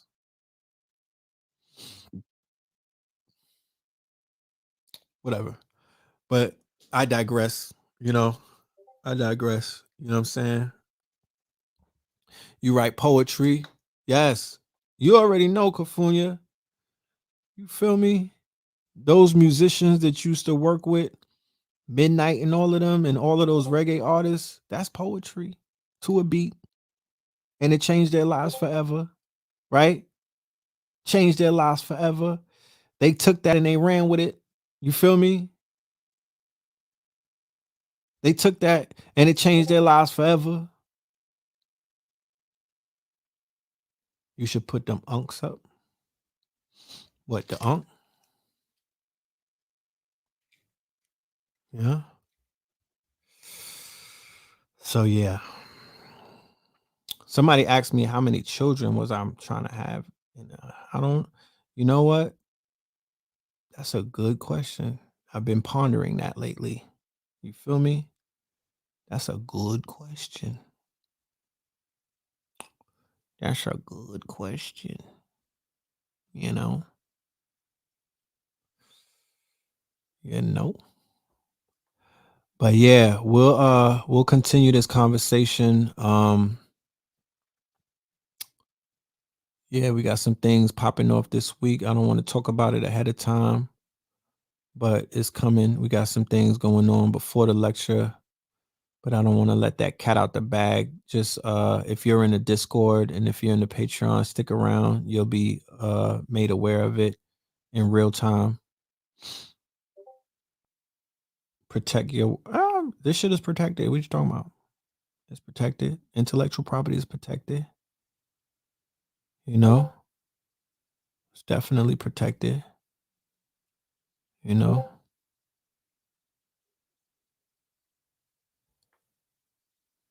What do you think going to be the way after podcasts, and how long you think they will be around? Well, the metaverse is gonna disrupt podcasting. The metaverse is gonna disrupt the podcast world, to whereas instead of podcasts where you might have to you listen to a Joe Button on Spotify, or you might listen to a podcast on Anchor, on Spotify, on Apple. You in the metaverse will put on your goggles and whatnot, and I could have a podcast and it could be thousands of people right in the room while I'm doing the podcast in real time. You feel me? And I could be on Mars. I could be I could be inside of an igloo. Whatever environment I want to create, I could be on Mars with Elon Musk riding the Cybertruck doing a podcast, and all you niggas could be in the Cybertruck riding next to me, and we could all be tapped in, or we could all be inside of one spaceship and whatnot, and we'll be doing a conversation in the metaverse. It's going there. Am I doing a look for Halloween? I don't think so. I don't think so. My brother and them dressed up last night in Atlanta. They had a situation in Atlanta that was lit. He was on his Aladdin shit. Shout out to Blue Pill. Him and his queen, they was looking very royal and whatnot. Everybody looked royal. Shout out to America's Secret. Everybody that participated last night, y'all looked very beautiful. I wish I could have been there for that. You know what I'm talking about? But yeah, keep doing what y'all do. Yeah, we're gonna leave with a song. Being that we was on some reminiscent shit, we're gonna take y'all back to 2016. You know what I mean? We're gonna take y'all back to the good old days. You know what I'm saying? We're gonna leave y'all with Prince, red and blue, purple, like Prince. You know what I mean? This is a classic right here. And my niggas, this is lit. Make sure y'all hit that Cash App. Make sure y'all hit that like button. Make sure y'all hit the subscribe button. YouTube is hating on my subscriptions and everything, but it's all good. And also make sure that y'all sign up for the Discord and the Patreon. I know it's a lot, but my nigga, I'm giving you a lot. So I'm not asking for a lot. I'm just saying let's work together. You know what I mean? It's called reciprocation. I give you, all you got to do is press buttons at this shit. You know what I'm saying? All you got to do is press buttons. So Peace to y'all. Y'all be good. Y'all stay dangerous, and we'll catch up. All right. He's in control. He's a master of his masters. I can do business with you, right? Master's talking to a master. That master's talking to a slave.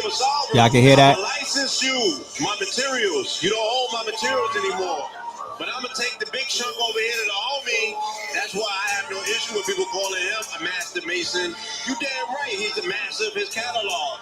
He's the master of his words. He's the master of his archive. You feel me? He's the master of the ceremony. Right?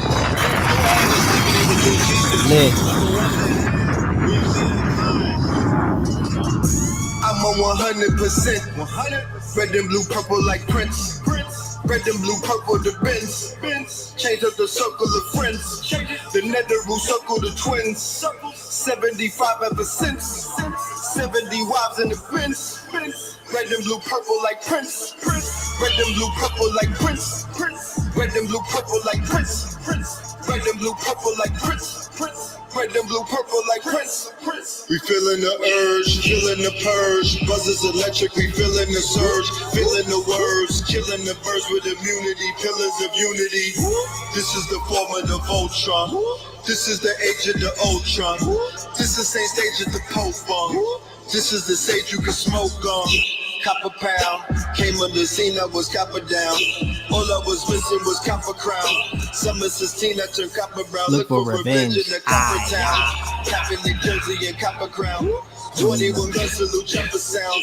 My power pieces, the crystals be talking, the cloth that be talking. King County clothing, yeah, king of New York, and I'm Christopher walking, the missiles and walking. Pieces be talking, 21 hammers with country, the criminal I'm on 100%. Red and blue, purple like Prince. Red and blue, purple the Benz. Change up the circle of friends. Change it. The Netheroo circle the Vibes, twins. nigga, vibes. 75 ever since. 70 wives in the Benz. Red and blue, purple like Prince. Scorpion Red season. and blue, purple like Prince. Talk black to me. Red and blue, purple like Prince. Blah. Red and blue, purple like Prince. Red and blue, purple like Prince. Charges of federal, orders incredible, markers indelible, sparkers immeasurable, sparking the medical, parkers on pedestal, sharks for that revenue, hawks for what's edible. Heart full of vegetables, orders the vegetables, heart no cholesterol, sharp on those episodes. I'm on 100%. I like when summer begins. I need my hundreds and tens. I need 100%. Go independent like Prince. I'm on 100%. I like when summer begins. Shula. I need my hundreds and tens. I need 100%. I like when summer begins.